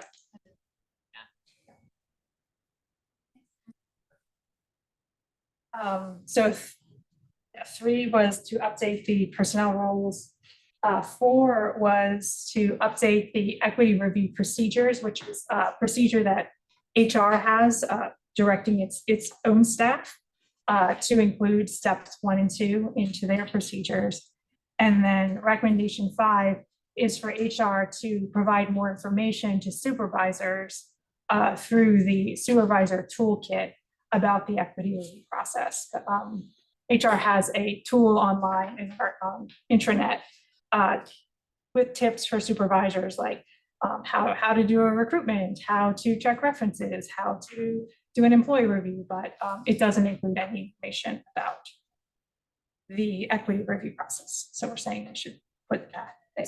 So for those 3, the county's holding off until the equity review is completed. Right, because the consultant may inform the process, will likely inform our process. We might change our process based on the information or work done with the consultant. In giving a response, we said that we would make sure that we reached out to department heads to make them aware of sort of what the process is as we wait to get through the consultant's work. So that is kind of our intermediary step to make sure that we're communicating across the organization. How long of a period of time do you remember that we will get this information now that we have a signed contract? Well, we had originally agreed about 6 or 8 months to get, now the pay equity piece is the early component of it. We did expand it to everyone in the organization. And so we'll be meeting to talk about timeline, but we were expecting for everything to be completed within 6 to 8 months. So. Thank you. So with regard to retention, the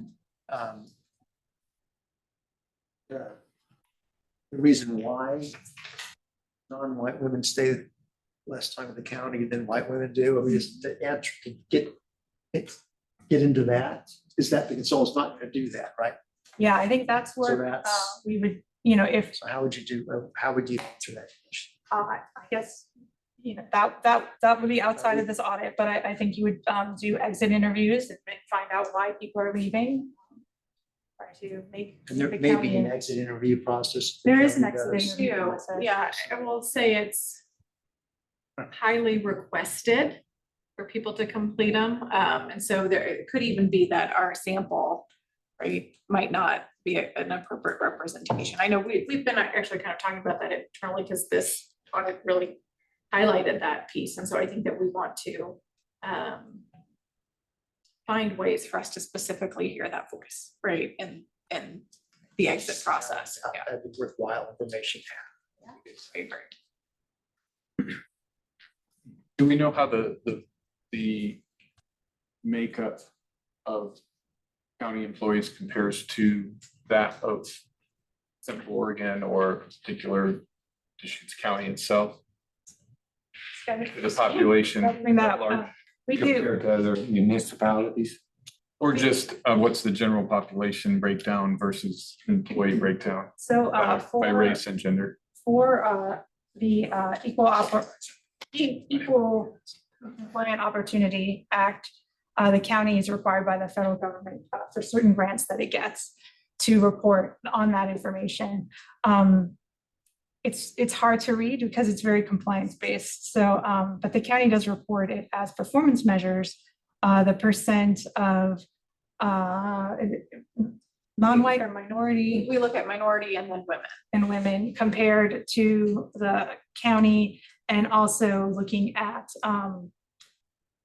non-white and minority people in leadership positions compared to the county demographics. And I think one of them you're lagging and one. And we've actually bounced a little bit around there, but so those are two particular metrics that we look at, is how those, that part of our workforce compares to the community. And we do have a performance metric on there, and then also it's in the EEO plan. I think right now we're trailing on leadership, meaning we're not representing, we have less of that workforce represented with us than is available in the community.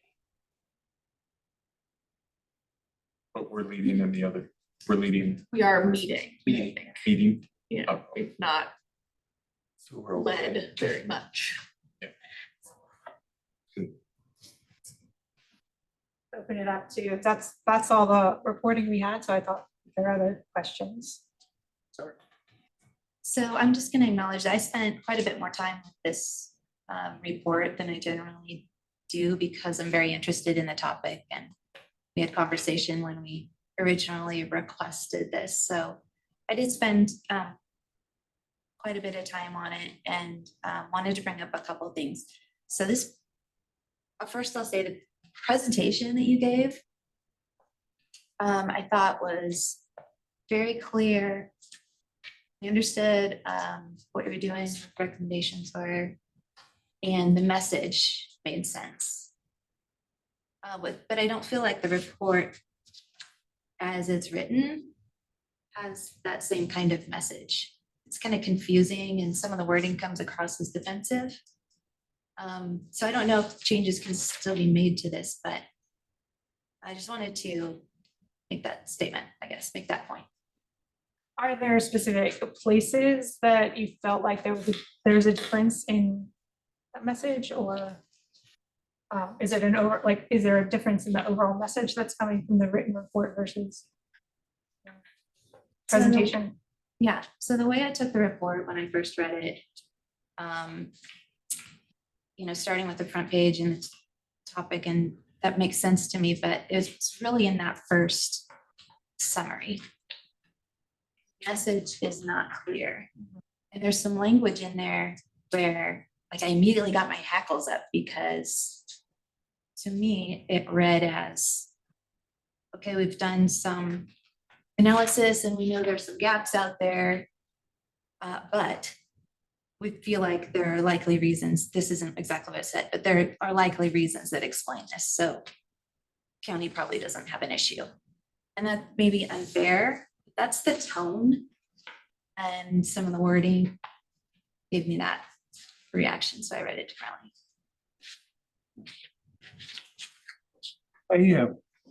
Pretty sensitive to it. But what I don't want is to happen is for this to go public and have others in the community and the media react like I did. I was concerned with the disparity it's in there, non-white versus white. If that's in the public arena, I can see a radio talk show hosts making a big scene out of the difference. But I think back to his comment was the demographics of the population versus the disparity issues needs to be taken into account very clearly so that if this gets in the public, which it can, of course, it's there, it can be taken wrong on the disparity issue of the non-white versus the white ratio. Does that make sense? You got to look at the population base of the demographics. I will say I'm impressed with the reports. In fact, I'm impressed with all of your reporting, the way you're analyzing or presenting to us. It's very clear in good detail in many ways. So I like that. I will say that this guideline on wage equity pay analysis, is that from the federal guidelines that's required of large municipalities? I thought the federal sent out a guideline to the states of what they're requiring. I don't know if you're following that or not. I'm not sure what you're referring to. I thought there was a federal guideline that the federal government was putting up, a new guideline upgrade of what they're requiring on disparity analysis by large organizations, large companies, and by large government agencies. I'm not sure I'm familiar with that. So what we're looking at is specifically in Oregon. Okay, thanks. I'm just curious if that's Yeah, but anything. One last thing I've asked, and I missed a couple board meetings, and I apologize during the last year or so. I was kind of curious, and I've asked previously, and this is out of the subject because you're kind of done with your presentation. The federal grant and the federal money that's going from the federal government for all this stimulus money and all kinds of money that's still coming out from the federal government. Are we truly analyzing how much of our share of the money we're getting that's going to the state, that's supposed to be to the county, for different things that are coming through? I mean, some of your homeless budgets coming from the state, but it's basically federal money coming to the state being thrown to you. Do we have an analysis on how we're getting the funding? How much of our share are we getting? And how are we spending? we haven't had that on our audit plan. That wasn't a risk that rose to a level of being added to the audit plan, but Robert maybe can speak to. Yeah, I guess a couple of years ago, I brought this up as a recommendation or as a suggestion. And maybe I wasn't clear enough, but I am the troublemaker on the audit committee. We have to have one. Single audit?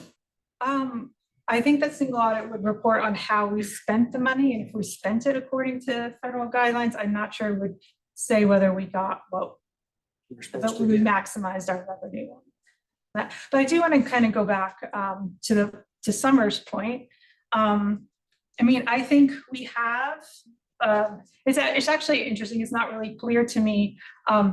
There's a 2-week period between when a report is released to the audit committee and when we officially make it public and it goes up on our website and gets sent to our broader distribution list.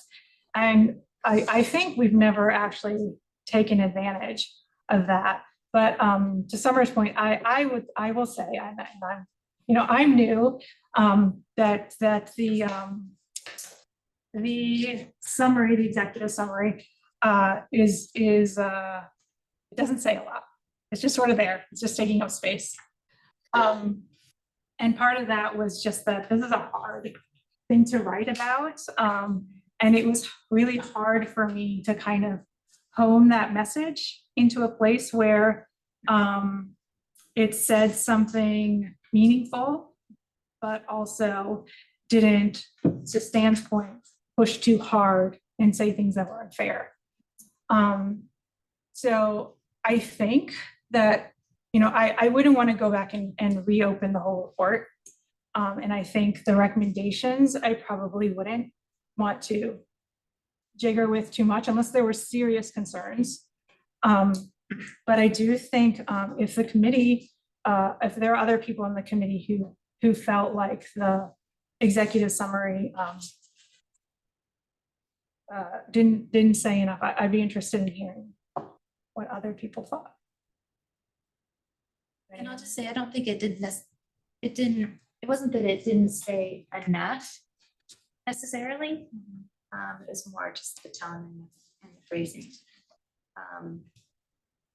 I would love to see that message in the front align with how you prepared presentation, because that was a very clear message, at least to me. I also think the more you say, the more you practice, you get more practiced at the message. So yeah, that's probably part of it too. I think from HR's perspective, I'll speak for Jason and I, but he's welcome to jump in if he wants something different or feel differently. But I think that there's a lot of work that can be done around equity generally, like big words, right? And sometimes trying to figure out what you can do to impact that, if we should do anything to impact that and what we can do, is a hill that sometimes feels too large to climb. What helped with this is that there are some things that we can do that we're not necessarily breaking a law, right? By having, by our wage demographics looking similar to those in the world, right? Or in the US, that disparity. However, there are things that if that's important to us, we can try and impact. I think, and that's what, looking at the diversity, increasing diversity within job family, for example, I think would probably impact that a lot more than ensuring that we're compliant with the Oregon Equal Pay Act, because that provides that scope, right? So narrow. So at least for HR's perspective, there are some takeaways for us to help us with our resources focus where we can make impact, right? One of the things we looked at one point was what our candidate pool looks like, our demographics. And it was a really interesting report. We did an internal look for us. And one of the things we saw was that the applicant pool was pretty diverse. It was equal to or more diverse than our community. We saw that tapering off throughout our selection process. So it was actually the process we imposed that actually limited the diversity that we brought into the organization. And so I think that if we can kind of take that work that we've done and focus then on trying to make some impact in that particular area, that might be actually something that can impact that wage disparity. So for at least from an HR's perspective, it's helping us to kind of focus our resources to make an impact. If that's helpful or clear. You're the HR expert, right? Well, I mean. Okay. Yeah. I feel that it's important, and this might be politically incorrect to even bring the subject up, but I hope we hire on ability, not just on diversity. Okay, because the important thing is to have people that are capable of doing the job. And I think the county's done a great job of hiring people that are qualified and everything, but if you start focusing too much on diversity versus ability, you need to have a balance there. So don't go overboard in one direction or the other. Just a caution. Again, HR in our company is kind of interesting, what we have to handle in California versus Oregon. Oh, different world. But God help people who are running HR. It's a stressful situation, the way I see it. It is. But back to the, your comments are well taken. I saw your concerns. That's why I brought up something earlier about the diversity issue. I was afraid that the thing didn't give credibility to the fact that we have a demographic issue of people available and how we compare it to other communities. It's not nationally the same as it is here. And so the fact that I was a little concerned that some of the black and white numbers, and you're a numbers person, I love that, but the idea that some of it could be taken out of context if you clarify too much in one direction or the other, more detail, it would be taken out of context and maybe in a public arena, it could be used as a political game. No, I think She's kind of having to be careful not to go overboard in how she interprets it. Yeah, I think this is sort of exactly, what I'm dealing with, what I'm struggling with, and how to hone the message on this topic. And so, I think I was hearing from Summer, she might like something a little more similar to the presentation in the highlights page. I'm hearing from Stan that he sort of appreciated that it took a more measured look at the contents of the report. So You have to be careful you're not getting into union issues. It's another thing that we haven't even brought up. 2-week period between the time the report comes out and the time it's actually posted on the website or whatever to provide feedback to you if there is some. Yeah, and I guess right now, would the committee be interested in me taking another look at the highlights page? Yes, I would support you being able to do that too. Yeah, I would agree with it. Just a couple lines in there, but not changing the whole. Don't change the report. Wouldn't change Just the report, A little comment in the closing. the highlights page. Yeah, right. And maybe correcting the management response. That would be up to management. Kathleen, I really appreciated, I actually went full, and it looks like that is how he finalized it and submitted, so I don't want to speak for Nick, given that he's not here, but I will Eric and I'll follow up with him when he's back, just to acknowledge that we'll check in on that. Yeah, there's room there where maybe you could just roll up all three of those recommendations. Some of that, I put some of that in there because some of it's like change personnel rules is contingent upon sometimes bargaining with unions and board approval. So that's why I recommended a little bit more. That's why I recommended that language. Yeah. Thing is that it looks like we did. But I think it's so important, Elizabeth, to have you Right. and Aaron as independent auditors. We are, I know we've had one for a long time and I honestly really appreciate that. So, but the fact that seniority, merit, education, and experience are important. But then what do you think about like the private industry that can no longer hire people in Oregon, let's say here, because they don't pass drug tests and they have a business that is so critical, the performance demanded of their employees? So, there's just so many things out there. And thank you for being here. Well, thank you. I mean, this is a really complicated topic that people have really strong opinions on. So I appreciate getting the committee's feedback on the report here. Just vote on that. Okay, I'm just asking. I don't think so. Okay.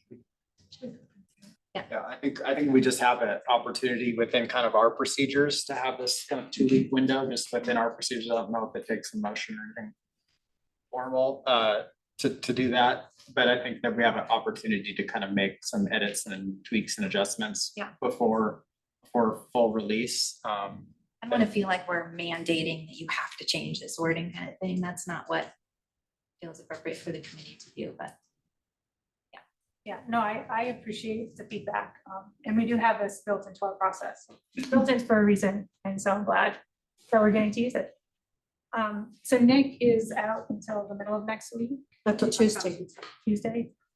So maybe sometime next week we can. I'll connect with you and connect with Nick. Okay. That should be good. Yeah, can I move into a new topic? Are we ready for that? Like related, but sure. Summer, if I could, 1 second.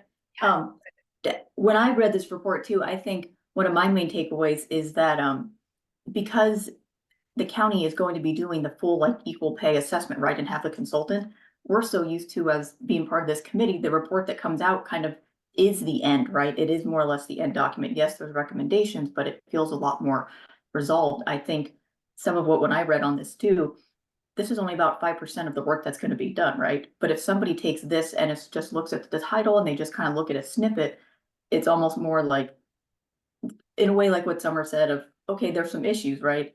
But if they don't read into the report to know enough that there was a huge, ongoing project that's going to happen, that this isn't the end, this isn't the end of the equal pay analysis. So maybe more just kind of, if we're going to modify, like the highlights or something, that this is very preliminary, right? And this is just scratching the surface. It does identify a lot of things, but a lot of the recommendations that are being made, it's not identifying it at a minute level, and it's not going into the recommendations like what Kathleen talked about with, the interview process and how people get screened. This is really, really high level and very preliminary in the entire process.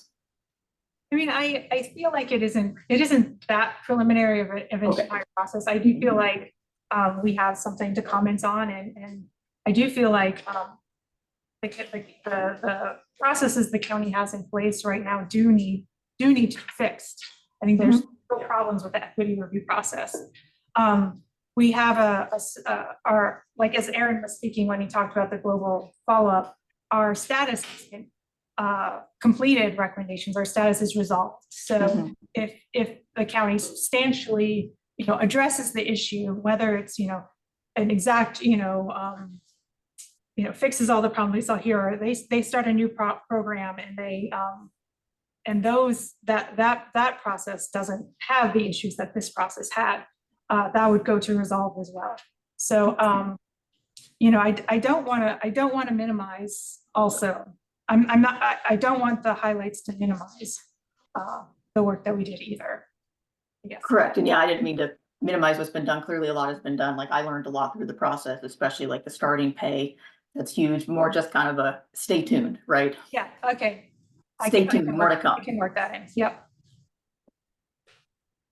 Sorry, this wasn't the thing I was going to say that I just thought of, but does the county plan to, is the county concerned about how the community or media are going to take this report, or if they're going to even find it? And if so, if there is concern, is there a plan for, to get ahead of it with a press release or something like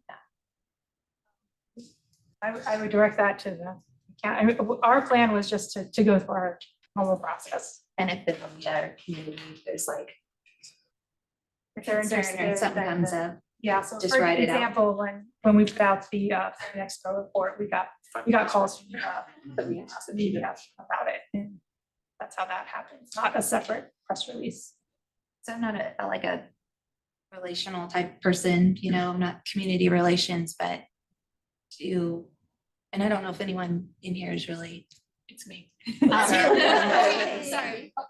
Right now, no, we don't have plans to put out a press release. I mean, I think the audit function is independent and generally the audit report would stand as the report and we wouldn't necessarily attempt to, we would respond to requests if we received them would be how we handled that since I've been in this position. Eric, I don't know if you have anything to add on that.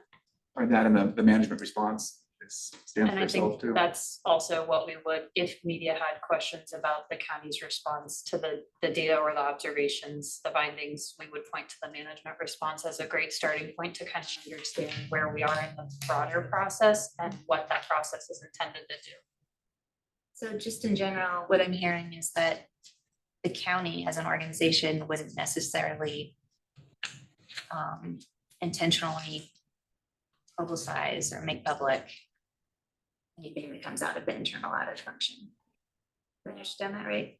Just because like it's not, I almost heard like it wasn't appropriate. I'm not questioning it or saying that's wrong, but I just want to make sure I understand. I think the audit function has historically established the processes by which it wants to release its reports, which right now that's done in a way that media receives them. So it's independent of the county's sort of functional communications process. It comes purely and directly from the independent auditor, and I'll turn it over to both of you if you have anything to add there. Yeah, I think it's something that Aaron and I have been talking about. Other places where I've worked have had much more outreach and coordination with the media and do press releases.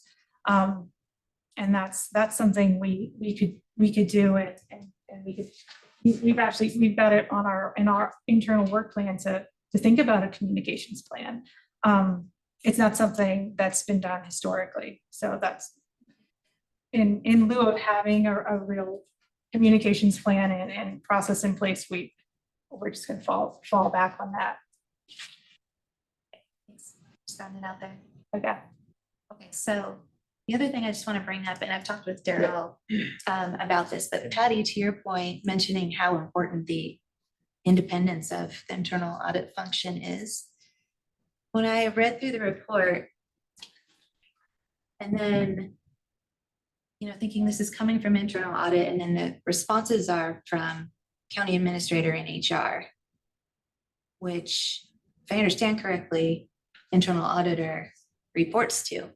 So I'm not saying that there was any conflict or issues necessarily. I'm not, accusing anyone of anything.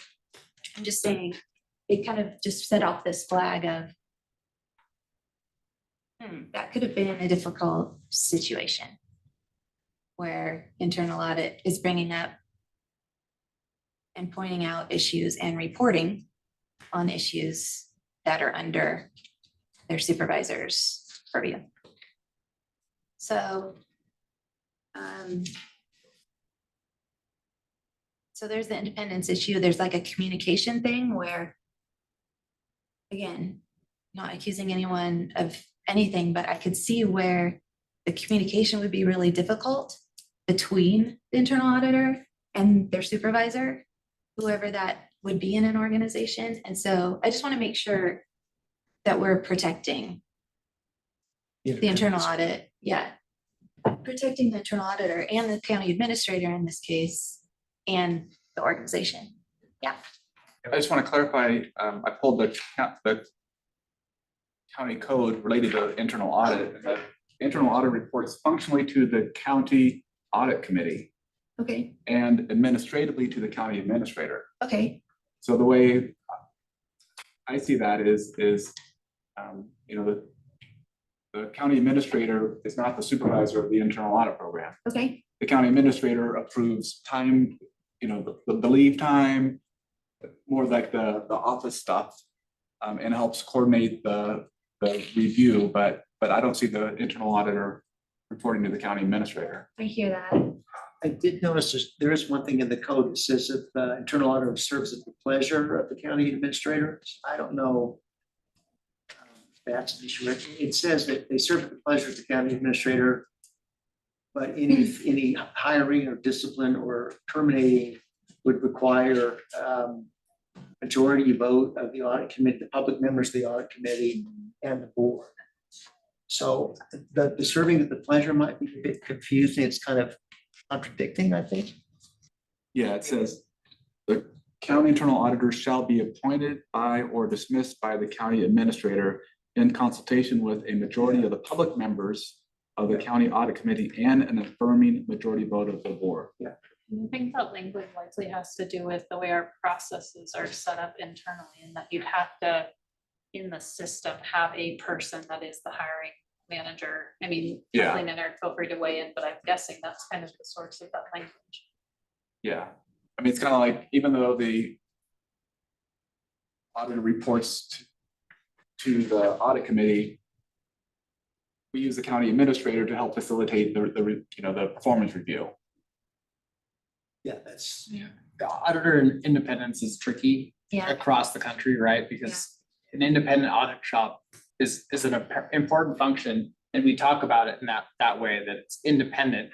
But it really is because it's part of an organization. It's really, it's such a tricky balancing act to have a function that is paid by and supported through the organization that also supposedly is independent, right? And as like an outside body. Yeah. So it's a balancing act that I see play out and discussed at at the national level through ALGA constantly, right? I haven't seen yet where it's like a true independent shop, because we always report, at least administratively, through somebody, or I guess the elected would be the option, but. There are other options, but Nick and I actually talked about this a little bit during my employee review, because it felt awkward to both of us that he was doing the review. He is the one who signs off the paperwork, and he did say, I think he talked to some of you here for the comments that went into my review. And he protects, he is interested in instilling the value, he sees the value of an independent auditor as well. But there are other models. So I was talking, elected official is one that's commonly used. But I was talking to someone who works in Denton, Texas, and they do report to their city council. And so the city council does their review. And there are positions, and they're, much higher positions than mine, the county administrator and the county council report directly to the board. So, maybe it's worth exploring if there are ways to have more independence, because I think there are other models. There are probably pros and cons associated with all models. I can discuss that pros and cons. Especially if it was feeling uncomfortable for them in any kind of situation, it's definitely worth looking at. I'll just throw out there that a review of our code and our ordinances are on the plan for June. So this is the perfect time to bring up if there's any changes to be made. Would that be a recommendation coming from management regarding like how this could be, or is it management presenting options and the audit committee votes to make a recommendation? You're advisory to the board, so you would be advising some code changes to the board. The board would have to ultimately approve those revisions, if I'm correct in that area. Yeah. Have a discussion on the next agenda, next meeting under policy review. Yeah. Section 2. Yeah, exactly. 1.4. Thank you. I feel bad for Roland probation, because we have lasted through the time they had set aside for us to do our tour. But we still have a lot to get through. Yeah. Is that okay with Anything else on this? No, I think Jana is next with the popular. report. Do you have it up there?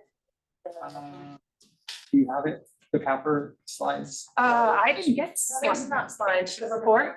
Yeah, I have. Yeah, the PDF, yeah. Yeah, I can throw some little ones out, but. Oh, thank you. You got it, girl. If y'all wanna look at it, I'll put it up on the screen too. Oh, sure, thanks. Thanks for the coded copy. And we can just go, we can do it, Google, just come after.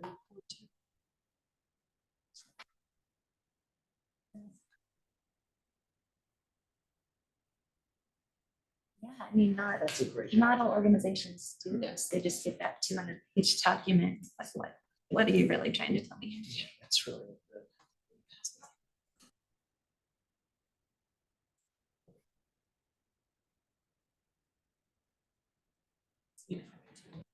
So,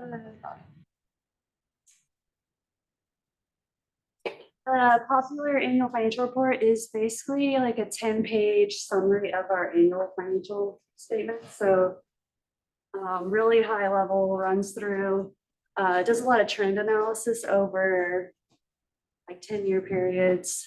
It's supposed to be like digestible for just like any non-finance person out there. Also, if you don't want to read the 300-page actor that I issued a few months ago, this is a way better spot to come. I don't know if you want me to go into details on the numbers. I know we're short on time, so if y'all want to look over it, and it's exactly the same information as the actor. It's condensed though. It only shows the government-wide financials and then the general fund. And so high level is like, what are assets doing? Increasing. Liabilities increasing. Capital assets, we've made a lot of capital investments in the last few years. So there's actually a page that goes over, oh, it's like one of the last ones I should have looked. I think it's the debt, isn't it? Or talk about. Probably. Yeah, I think it's the debt. I know we have like pictures, so we added more pictures this year. We're just trying to improve it a little bit every year. But we had the Kingwood properties that were a huge investment for the county this year, so that's where you see capital assets going up. Oh yeah, we talk about it. 39 million, and it was mostly roads, solid waste, and then those health services buildings. So this is really just like. I love where your dollar goes. What's the pitch of the dollar? Oh yeah. Oh yeah, see the new roundabout, it kind of talks about all the fluctuations. And then our revenue trends by type, expenses by type. Debt, we did have the new debt for Negus that hit this fiscal year. And then we also talked about the new debt with the courthouse funding and then the refinancing. And then a lot of people love this page, like where do your taxes go? A breakout of this. We stole this from City of Bend a few years ago. Good question. Yes. The tax for the county, is that in the for residents who live in the unincorporated county versus somebody who lives in a city? That example is based on someone living in the city of Bend. So Okay. the breakout would be different based on where you live. Yeah, so somebody living in the unincorporated county would, well, obviously not pay city Bend taxes, but their county rate. Yeah, if 22 cents of my dollar went to Bend, I'd be really mad. Right. There's a reason I don't live in this town. So it's an example. Yeah. That's parts of it. Yeah. Yeah, that's only 9 cents. Such a deal. I'm glad. I mean, this definitely would vary by where you live. And if you're in rural, into their taxes or property taxes, high level. This also talks about all of our different tax levies. So we have the counties and then we have our law enforcement, the 2 tax levies for them, 911, and then extension 4-H.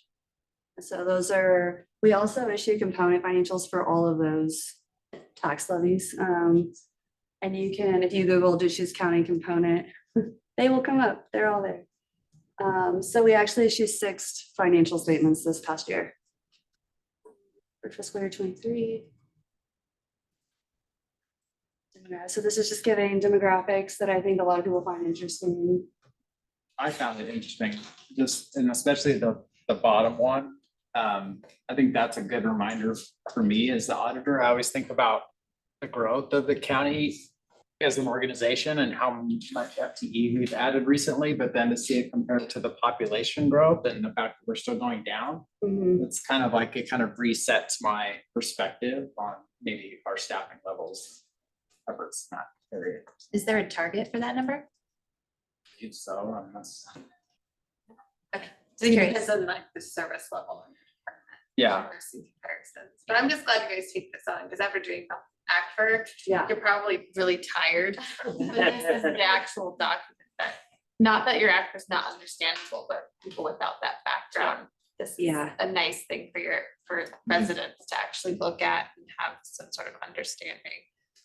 We have I know been- you're tired, but then wait for the. That's all. We do want to like revamp this. It's been pretty similar the past, since we implemented it. We haven't really changed it a whole lot. And so we have been looking at what other counties and cities are doing.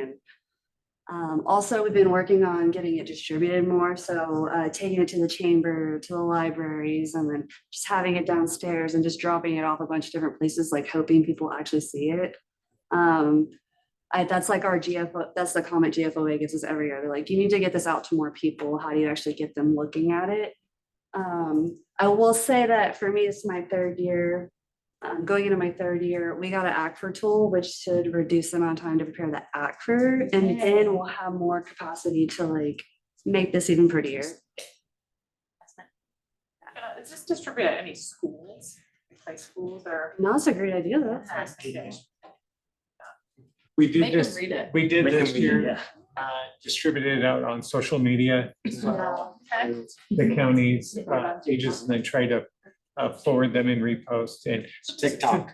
Well, Well, GFOA has an internship program.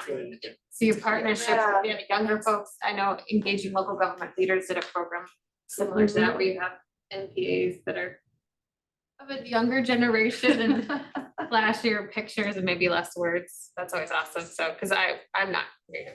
Yeah, this is the design of this is outside of our expertise, but. Was nice report. Yeah, thank you. Award winning. and this is. Yeah, so we did get the award for 2022. We just got our Triple Crown award the other day for 22. So hopefully GFO is speeding up a little bit and we'll start getting those awards a little bit faster. That just depends on who pulls your report to review it, so. The capital assets, they based on fair market value, all your buildings, is it fair market value or cost? Cost. Okay, so they're undervalued. Any questions? Anything else? Okay. One thing I forgot to mention is the audits that we have Coming. process. So Erin is working on an internal software development audit. Pretty close on that. We're having our findings meeting with them next week. We're doing an audit of the clerk's office. We're calling this an integrated audit. We've sort of transitioned from just focusing strictly on cash handling to looking at a broader survey of risk across sort of administrative functions that we would see in all departments or all functions. So we're looking at a little bit of HR. We're still looking at cash, a little bit of HR, a little bit of procurement and purchasing, a little bit of safety. I had a conversation with Lee about those Homeland Security recommendations. So you'll see something a little different, but a little the same. Erin is kicking off a courthouse audit, which will also involve Lee. So we're doing a big construction project over at the courthouse, and Erin took a class to learn more about construction auditing. So we'll be kicking that off.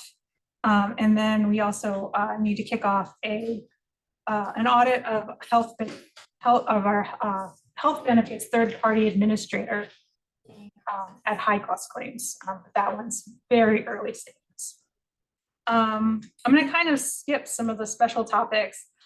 We still have to go over the survey results that we presented those survey results last September. But I'd really like to hear from you all about what you'd like to do with the survey results and if there are any changes you'd like to see to the committee based on the feedback you generated. There's some new government auditing standards. There's not really a big change there. These are the standards that Aaron and I have to follow. The biggest change is sort of a change from what they called a quality control program to a quality, oh gosh, now I can't remember. Yeah.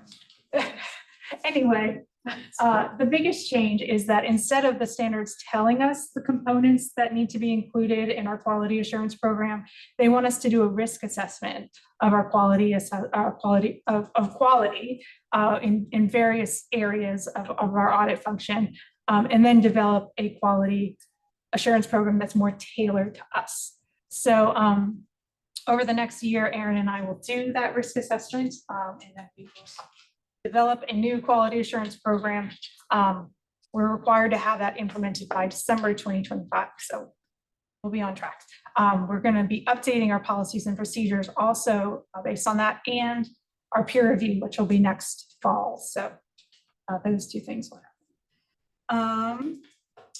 I shared with you a new policy review memorandum of understanding.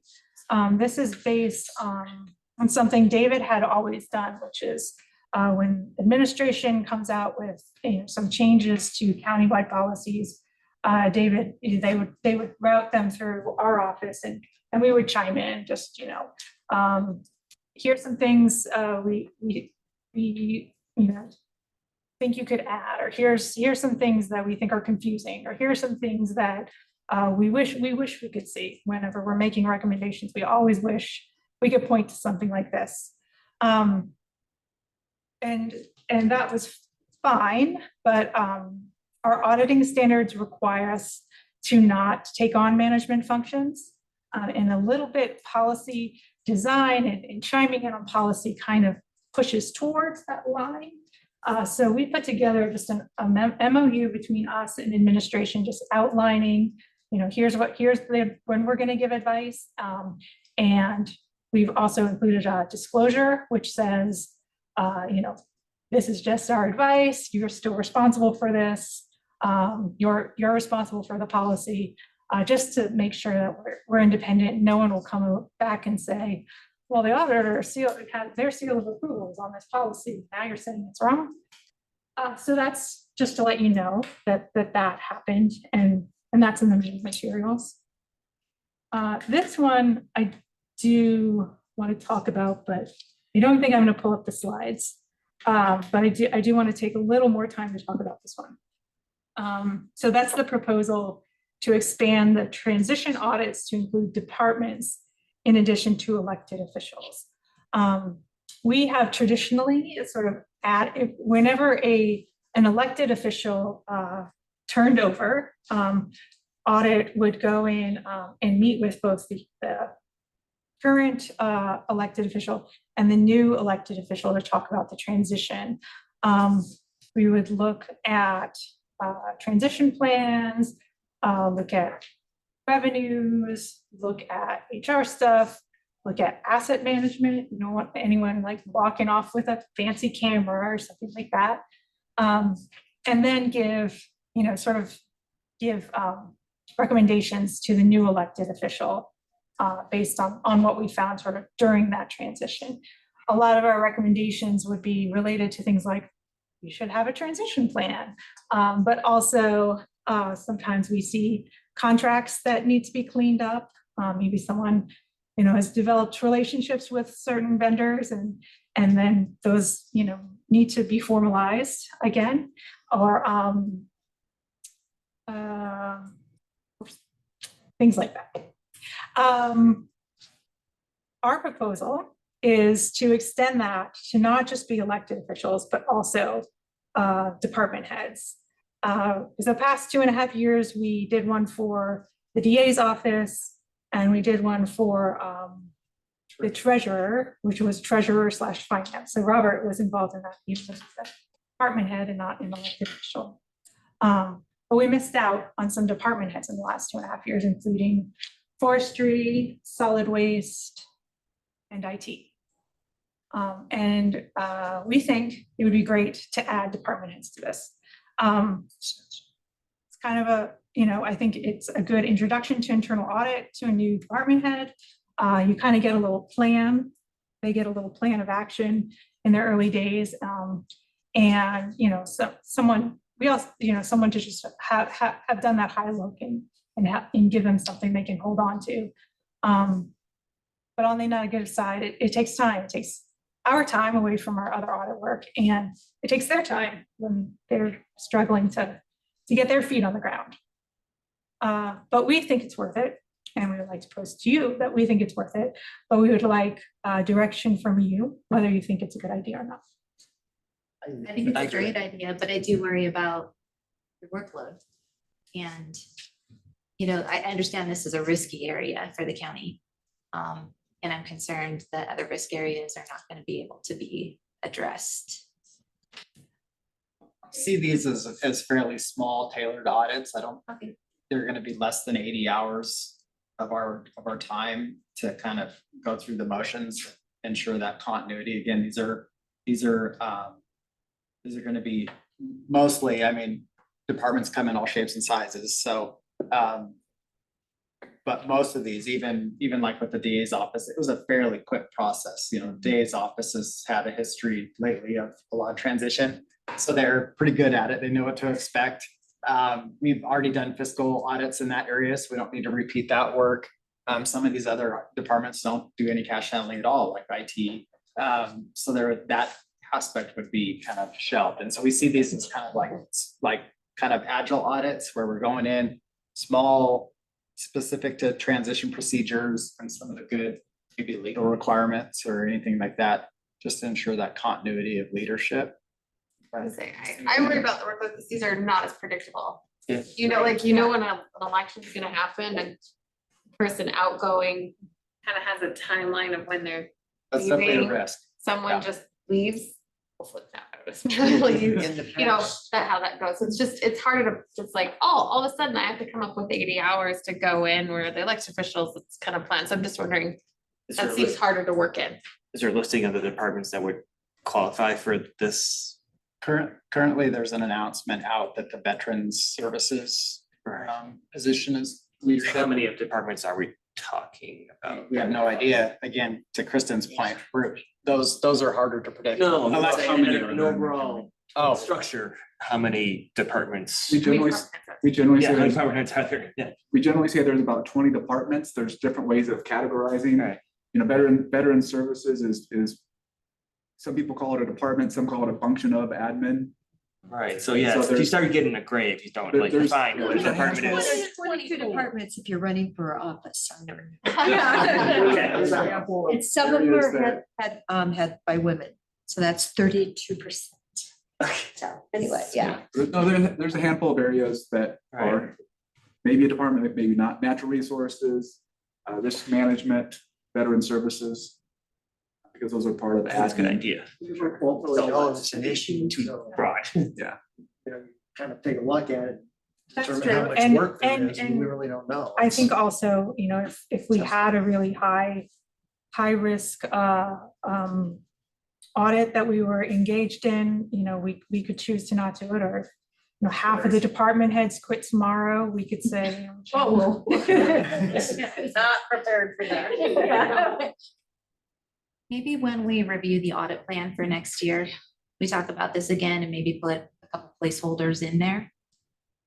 And see what that looks like. I like that idea.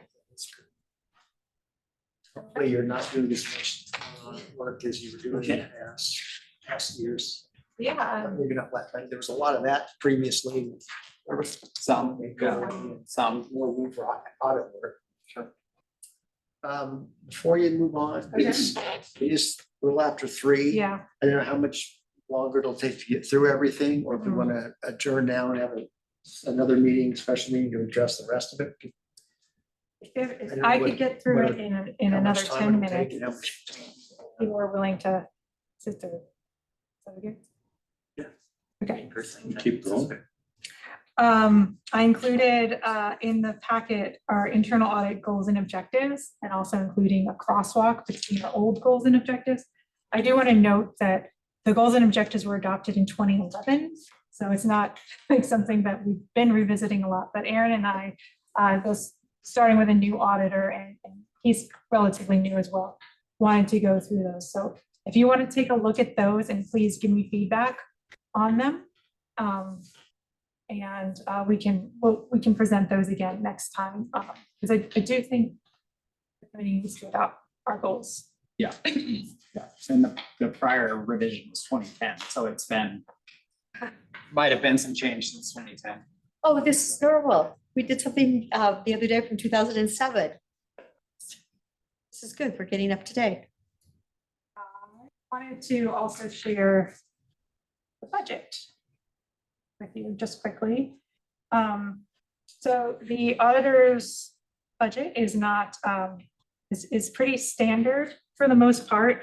Most of it's personnel. So on the left here is our personnel. That is increasing just related to the same personnel changes that everyone in the county is experiencing. Increases in insurance, increases in COLA. We're not adding staff or anything. That's the way that happens. The materials and services is on the right side. That has a different scale. So that's a lot lower than the personnel one. So please note that, but it does increase a lot. So I kind of wanted to go through what some of those changes were. The biggest change is this top line of program expense. And the reason that's increasing is because we're doing our peer review this year. So every 3 years, we have a team come in to look at us and make sure that we're following all of our rules. We're following our policies and procedures manual, and we're producing quality audits. We bring 2 people in who are also local government audits. From across the country. They're selected by our professional association, local government auditors. We don't have to pay for their time because we do a reciprocal program. So Aaron and I, at some point, will go somewhere else and do peer review. But we do have to pay for their plane ticket, their hotel, their food while they're here. So that's what that is. Software maintenance went down because we decided to stop using a program that we had been using. It was kind of expensive and we weren't getting a lot of added value from. Conferences and seminars is going up because the prices of conferences and seminars are going up. That's the same for travel accommodations. Our airfare didn't go up because our conference next year is in a cheaper place. We added this year meeting support, which is support for these meetings, mostly the lunches that we buy. Those weren't previously in the budget that we shared with you. So that's there now. Membership and dues is going up because we moved it out of professional licenses and fees and into membership and dues. That's because David was a CPA, so that was a license. We are not CPAs, so we get professional memberships instead to keep our certifications. That's sort of the budget change. Does anyone have questions about the budget?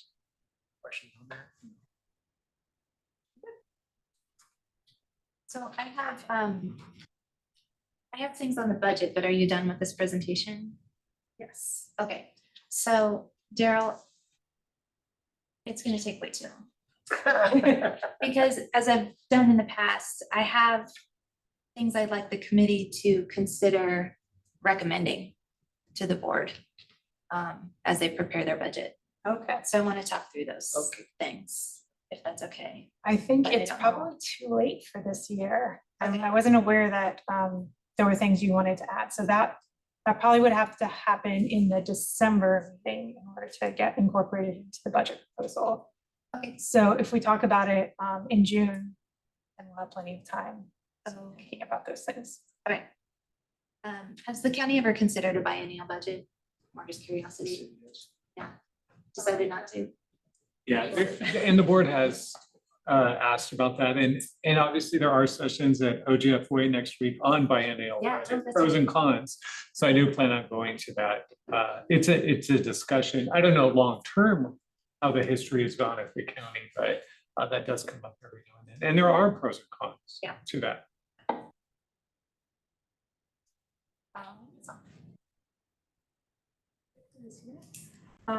Let's see. Budget. We included our status report, so if you want to see how we spend our time, see that there. I'm gonna jump ahead of admin and giving their county updates, just to let you know, for the committee information, we actually have 4 members of the committee turning over in June. So 3 public members and 1 staff member. So I'll follow up with each of you to gauge your interest in staying on the committee. And we can talk more at the next meeting if we need to start thinking about recruitment, if people are not interested in carrying on. But that's all I have. And then we always save some time for administration to give any county updates. I think you guys covered a lot of them just over the course of today. The contract keep signed for the wage equity project, that's a big one. And the other one is Keith McNamara, our veteran services manager, is retiring after more than 20 years. It's 20 years right there. Yeah, 22 years. That office. So he worked his way up through that office and is, I think, the longest serving person in his position in the state. So we're really sad to lose Keith, but really excited that he will get to enjoy retirement and plan to finishing up recruitment for that position. So that's all that I have. Harrison,